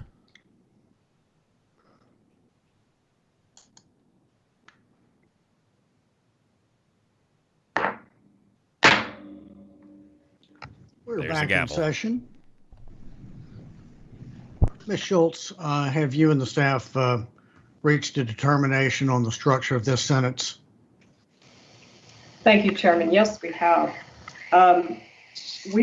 We would like it to stay the way it is, and let me explain. If you read the construct of the sentence, it starts with the pilot's decision. So these three variables that we highlight, the self-induced pressure, the lack of an alternative plan, and the plan continuation bias, we're looking at those from the perspective of what's going on inside the pilot's head. And based on the evidence we have, we can say likely, but we cannot dissect that by individual factor area, because we don't ultimately know. That's why we're using the qualifier likely, what was going on inside his head. But based on the evidence that we see and the human factor science, that's likely, we believe, is the term. I think the Vice Chairman used the terminology preponderance of evidence. I would also add that this approach is consistent with the way the Office of Aviation Safety has identified these type of findings when it relates to human factors variables. So we can certainly open up if you would like to ask Mr. or Dr. Civilian additional questions, but that would be our position. Thank you very much. Member Chapman, you have a motion on the table. Any thoughts at this point? Mr. Chairman, I'm interested in whether the staff would be more comfortable with my amendment if the term likely were substituted for the word possible. In other words, it would describe the self-induced pressure as likely self-induced pressure rather than possible self-induced pressure. So, Member Chapman, I think our concern with that might just be that likely we do intend that to qualify all three factors there, because as I mentioned, we can't say that that was any less of a factor than the lack of the alternative plan in place or his plan continuation bias. So we would like likely to qualify all three. Mr. Chairman, I'm comfortable with my amendment as originally proposed and suggest that we go forward. Okay, thank you very much. Is there any other discussion before I call for the question? Okay, it's been Member Hamady. I'm sorry, it looked like you were going to say something there. Okay, thanks. It's been moved and seconded by Member Chapman to state the motion would be the pilot's decision to continue the flight into deteriorating weather conditions was, strike the word likely, influenced by his, insert the word possible, self-induced pressure to fulfill the client's travel needs, his lack of an alternative plan, and his planned continuation bias, which strengthened as the flight neared the destination. It's been moved and seconded. We'll do a roll call vote, and there's no further discussion. We'll do a roll call vote. Vice Chairman Landsberg. Vice Chairman very respectfully votes nay. Vice Chairman votes nay. Member Hamady. Yeah, I think with the additional information that likely is meant to modify all of those, respectfully, my vote is nay. Member Hamady votes nay. Member Graham. Thank you, Mr. Chairman. I respectfully am going to vote nay also, but I struggled with this too for weeks and have been on the fence, but that additional information made the difference for me. Thank you. Member Graham votes nay, respectfully. Member Chapman. And I vote aye, Mr. Chairman. Member Chapman votes aye. The chairman, respectfully, after also listening to the discussion, the chairman votes nay. So the motion fails. The vote is 4 nays, 1 aye. The motion fails. Do we have any further amendments to the findings? Seeing none, do I have a motion to adopt the findings as proposed? So moved. It's been moved by the Vice Chairman. Second. Second? Member Graham seconds. Any discussion on the findings? Okay, it's been moved and seconded to adopt the findings as presented. We'll vote with the roll call again. Vice Chairman Landsberg. Vice Chairman votes aye. Vice Chairman votes aye. Member Homendy. Aye. Member Homendy votes aye. Member Graham. Aye. Member Graham votes aye. Member Chapman. Aye. Member Chapman votes aye. The chairman votes aye. The findings have been adopted unanimously. We'll move now to the probable cause. So, Mr. Curtis, if you'll please read the probable cause, the draft probable cause. Staff proposes the following probable cause. The National Transportation Safety Board determines that the probable cause of this accident was the pilot's decision to continue flight under visual flight rules into instrument meteorological conditions, which resulted in the pilot's spatial disorientation and loss of control. Contributing to the accident was the pilot's self-induced pressure and planned continuation bias, which has adversely affected his decision-making, and Island Express Helicopters, Inc.'s inadequate review and oversight of its safety management processes. Back to you, Chairman.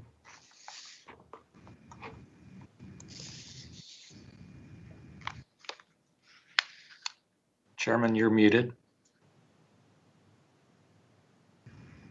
Yep, never done that before. Thank you, Mr. Curtis, for reading the proposed probable cause. Member Chapman, I'm aware that you may offer an amendment on the probable cause. Are there any other proposed amendments? Okay, with that, Member Chapman, you are recognized. Mr. Chairman, I circulated two possible amendments. I want to refer everyone to what I labeled amendment number 2. And I am going to modify that just slightly. I'm going to, and I'll read the entire text, but I'm going to substitute the word likely for the word possible in my amendment as I originally circulated it. And if you'd like, I can read the amendment. If you would, please. Thank you very much. The National Transportation Safety Board determines that the probable cause of this accident was the pilot's decision to continue flight under visual flight rules into instrument meteorological conditions, which resulted in the pilot's spatial disorientation and loss of control. Contributing to the accident was the pilot's likely self-induced pressure and his, insert his, planned continuation bias, which adversely affected his decision-making, and Island Express Helicopter, Inc.'s inadequate review and oversight of its safety management processes. Okay, it's been moved per Member Chapman's motion. Is there a second? Second. Member Homendy seconds. Discussion. Member Chapman, you're recognized. For all the reasons I've discussed already, Mr. Chairman, I do have a concern about the definitive nature of our identification here of self-induced pressure as a contributing factor. I think it's certainly possible, even likely, that it was present and it contributed. So I certainly don't object to having it mentioned. I just think that we should be less definitive, and that's the purpose of my inserting the term likely. I've inserted the term his just to ensure that there's no confusion in terms of what I'm seeking to modify here. I'm seeking to modify only self-induced pressure, not the other factors identified as contributing factors. Okay, thank you. Thank you very much. For my colleagues who would like to discuss this or ask questions about this. Vice Chairman, please. I think I could support that based on our previous discussion. I think likely would be an appropriate modifier, and it leaves the rest of it unchanged. Member Homendy, any questions? I saw you nodding your head. Any thoughts on that? I agree. I could support that. The only thing I would ask staff is we typically do not indicate in a probable cause his or her. We usually indicate pilot. I just wanted to get the staff's views on that when we get to the point of staff's views. But I do support the amendment. Okay, thank you very much. Member Graham, any thoughts for you? I could support that, and I agree with Member Hamady. I'd like to hear their comments on that. Thank you. Yeah, I tentatively, I'd say I could support it. I got burned on the last one because I jumped in there and said I could, and then I changed my mind. The thing is, though, I mean, and I respect what you're saying, Member Chapman. I mean, are we changing small dog to puppy? Is it a distinction without difference? What's the difference between possible and likely? Which has more weight? And at this point, I'm not willing to say that possible has more or less weight than likely. Likely is, in fact, a term that we use often, but often in these board meetings, we are deliberating literally that one word there. So what you want to do is, so what you're doing is modifying, and you're modifying the how much weight we are giving to those issues. Is that right? Yes, that's correct, Mr. Chairman. And I really have, I have offered this suggestion based upon some comments that were made by staff earlier, suggesting that it was more than possible, that it was really likely. I think there was a specific reference made to that, and I agree. I think that's fair. And so I intend to be offering a term here which carries more weight than possible. Okay, all right. And I see too some confusion on my part. Yeah, the word possible was not even in there originally, so I got it. So you're modifying it, and you modified the original version that you had. Okay, I think I see what you're doing. All right, Vice Chairman, you look like you had a question or so. I was confused by your confusion, sir. I think all he's doing is inserting the word likely ahead of self-induced pressure, and then we're trying to figure out how to deal with the rest of the sentence where we'd like some staff input. And I would certainly defer to staff in terms of whether his should be his or the pilots, or however that should be constructed is fine with me. Great. So let's go to staff. Would love to hear staff's viewpoints on all of this, including the pronoun there. And so, staff, we defer to you. I'll ask Mr. English to go ahead and respond. Thank you, Ms. Schultz. In looking at first the amendment offered by Member Chapman, typically in the construct of the report, the finding should support and be reflected in the PC statement. Staff can agree with the insertion of the word likely as just proposed by Member Chapman. That does match with and is supported by the finding. As we just discussed regarding the finding, we do not prefer to bifurcate those particular issues so that additional insertion afterwards would then serve to bifurcate them, and likely would only apply to the self-induced pressure. Whereas in the finding, we have the word likely modifying all three factors. We're comfortable with that. So we would prefer that the insertion of the word likely, if it goes in, doesn't bifurcate from the others, which then I think eliminates your question about the pronoun. But if you do not accept that suggestion, I would have to defer to Ms. Gagne for the question of the pronoun. That would be an editorial. So, Mr. English, just to be clear, what are you suggesting that contributing clause should state? How should it state? If I remember Member Chapman's statement, it would say contributing to the accident was the pilot's likely self-induced pressure and planned continuation bias, et cetera, et cetera. Mr. Chairman? Yes, sir, please. With due respect, I mean, I understand the point that's being made, but the probable cause and the finding don't reflect each other as currently written. There's no reference to lack of an alternative plan in the probable cause. That is referenced in the finding. And in the finding, likely apparently is meant to qualify all three, or at least the extent to which all three impacted the pilot's decision making. My intent here is to qualify only the extent to which there was or was not self-induced pressure. I don't intend to qualify planned continuation bias. I think that is pretty clearly established. So I think I understand the point that's being made, but I don't think it squares with the way that the finding is actually structured and how it mirrors or doesn't mirror, isn't mirrored in the probable cause, even without my amendment.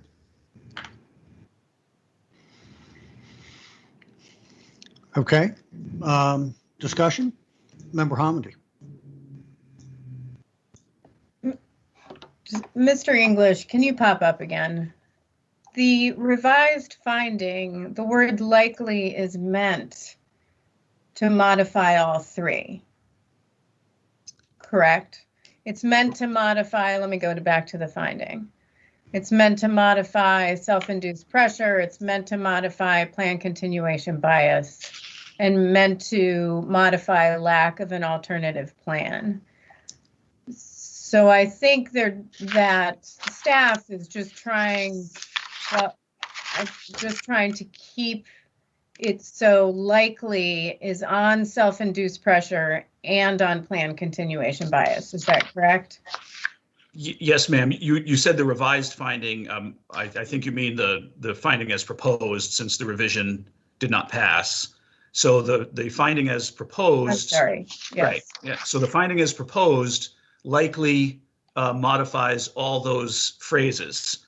If we go to the probable cause and we do not allow likely to modify all those phrases, we've increased the confidence on these without supporting finding or analysis on planned continuation bias, for example. If we don't let likely modify planned continuation bias, we've kind of jumped a level, I think. But Mr. English, likely was in the finding as originally proposed. It is not in the probable cause as originally proposed.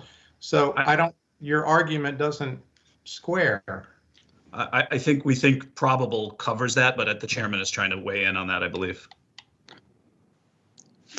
Yeah, thank you. I think perhaps one way to deal with this would be, so they should be parallel. Whatever was in the finding should transfer over to the probable cause. And it's no longer a proposed finding. It is the finding that the board adopted. So we could make it parallel, so they're the same, by saying contributing to the accident was likely the pilot's self-induced pressure, his planned continuation bias, which adversely affect his decision making. But then that modifies Island Express helicopters' inadequate review and oversight of the safety management system. And I don't think we're in a position of wanting to modify that. What we're talking about here is modifying the self-induced pressure, the lack of an alternative plan, which, by the way, is not in the PC, and its planned continuation bias. So, but Member Graham, I think you were going to, you wanted to jump in there, I believe. Well, yeah, I was just trying to clarify that too. So like you said, would we put contributing to the accident was likely, but we are using probable cause here, right? So do we really need to use likely? So, I mean, I may be overplaying my cards here. I don't know if the staff would like that in there, or would we just leave it the way it is? That's where I'm leaning at this point. I mean, you're right, probable cause and likely. I mean, now we're saying it's probably likely. I mean, how many modifiers do we need? Exactly. So, Member Hamidi.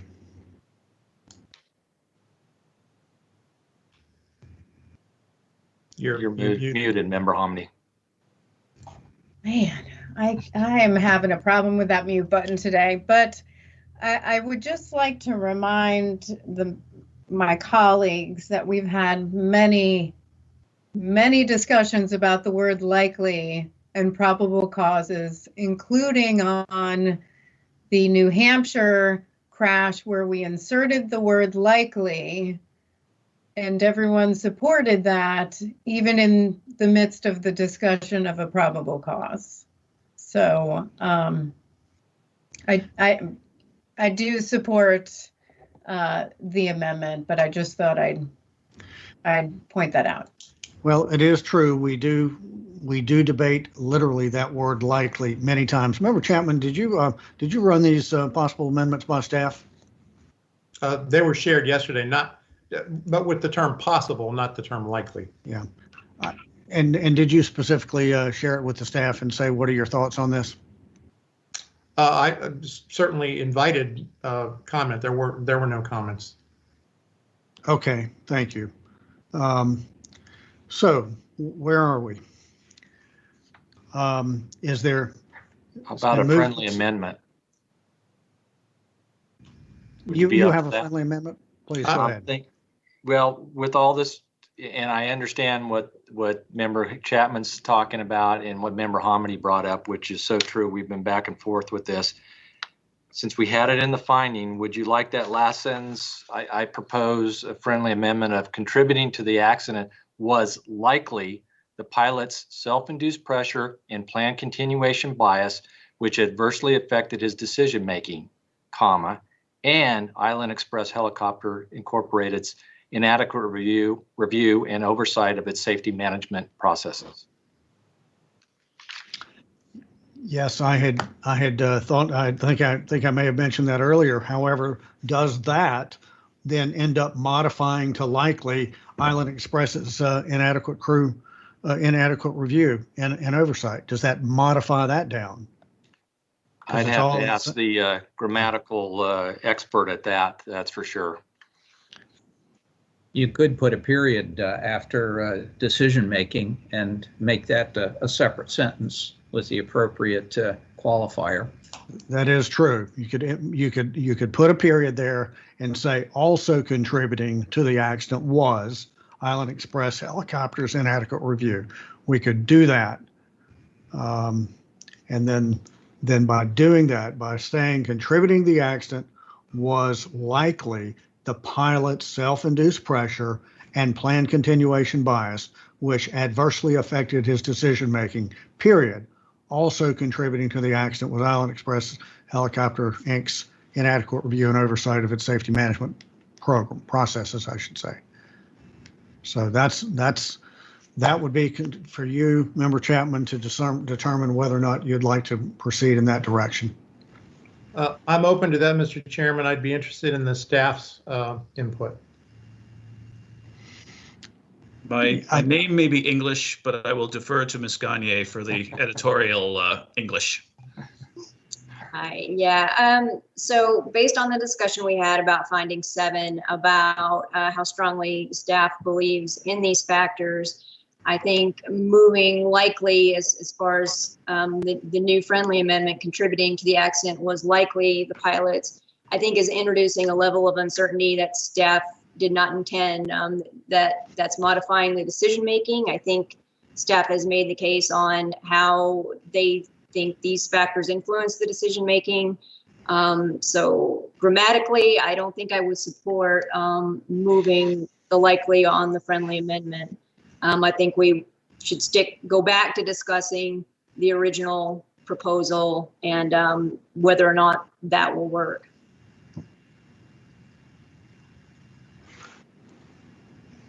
Kathy, your recommendation was going back to the original motion that Member Chapman had offered.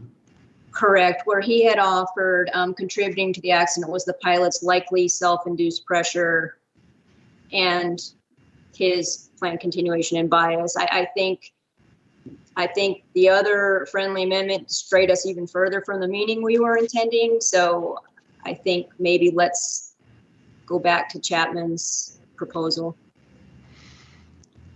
Okay. I mean, all right. Well, Member Chapman, it's back to you, sir. I'm out of ideas, Mr. Chairman. not sure where everyone is on this. I'd be happy to take a vote on it if there's no further input. Okay. Well, we can do that. I plan to call for the question unless there's any additional questions or comments. Can I just have a point of clarification? Are we voting on the friendly amendment changes, or are we voting on the original proposed? Yeah, and I appreciate the clarification on that. As far as I'm concerned, we never agreed to the friendly amendment, so we would be back to the original, to Tom Chapman's original motion of adding the word likely and then the preposition, or excuse me, the pronoun his. And I would suggest, Mr. Chairman, just to modify this slightly, we substitute the pilots for the term his. And I can read that. I can read that in its entirety if that would be helpful. Yes, we're about to vote. It's been moved and seconded. Member Chapman will read the motion. I'm sorry, read the amendment. Please proceed. My amendment that I'm proposing would have the probable cause read as follows. The National Transportation Safety Board determines that the probable cause of this accident was the pilot's decision to continue flight under visual flight rules into instrument meteorological conditions, which resulted in the pilot's spatial disorientation and loss of control. Contributing to the accident was the pilot's likely self-induced pressure and the pilot's planned continuation bias, which adversely affected his decision-making, and Island Express Helicopter's inadequate review and oversight of its safety management processes. Okay, it's been moved and seconded. I do want to go back to this one point. In finding 7, we had the word likely. Likely was modifying self-induced pressure, and it was modifying planned continuation bias. In this particular case, it has not modified planned continuation bias. Mr. Chairman, I would just point out it also modifies lack of an alternative plan, and there's no reference to alternative plan in the probable cause. I don't think they reflect each other even without my amendment. Okay. You know, I hate to ask this, but could we give staff a 5-minute break to look at the proposed modification of likely the pilots?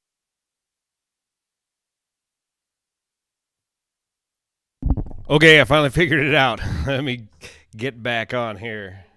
Let's see if this looks right. All right, so we've got the probable cause out there. Got to debate the terminology exactly, likely versus probable. And they've got to get that terminology squared away with the findings as well. The probable cause was pretty straightforward.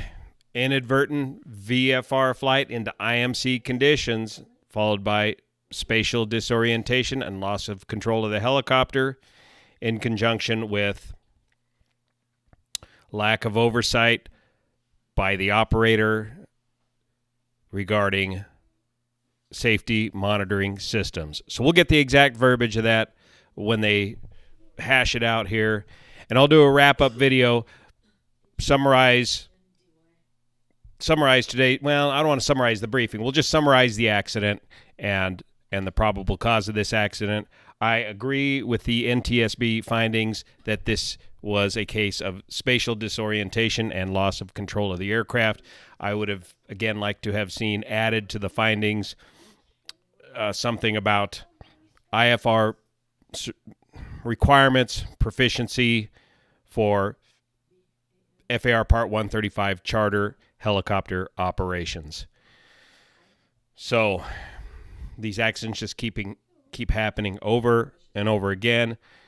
We share the frustration of the NTSB and the general public on these issues.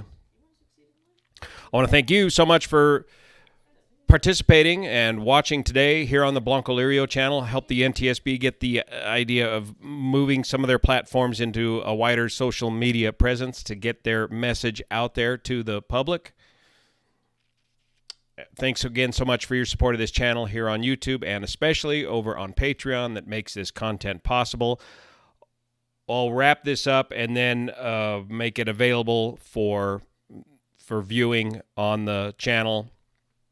It'll take a while for that to happen, and it'll be available for future reference. Thanks for keeping the chat on point here. Pete, you want to say goodbye?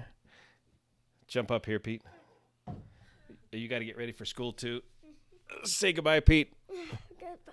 I hope you're watching this, too, Pete, so you can maybe one day participate in all this and help get this all straightened out. All right. Thanks so much for watching. We're going to wrap this up.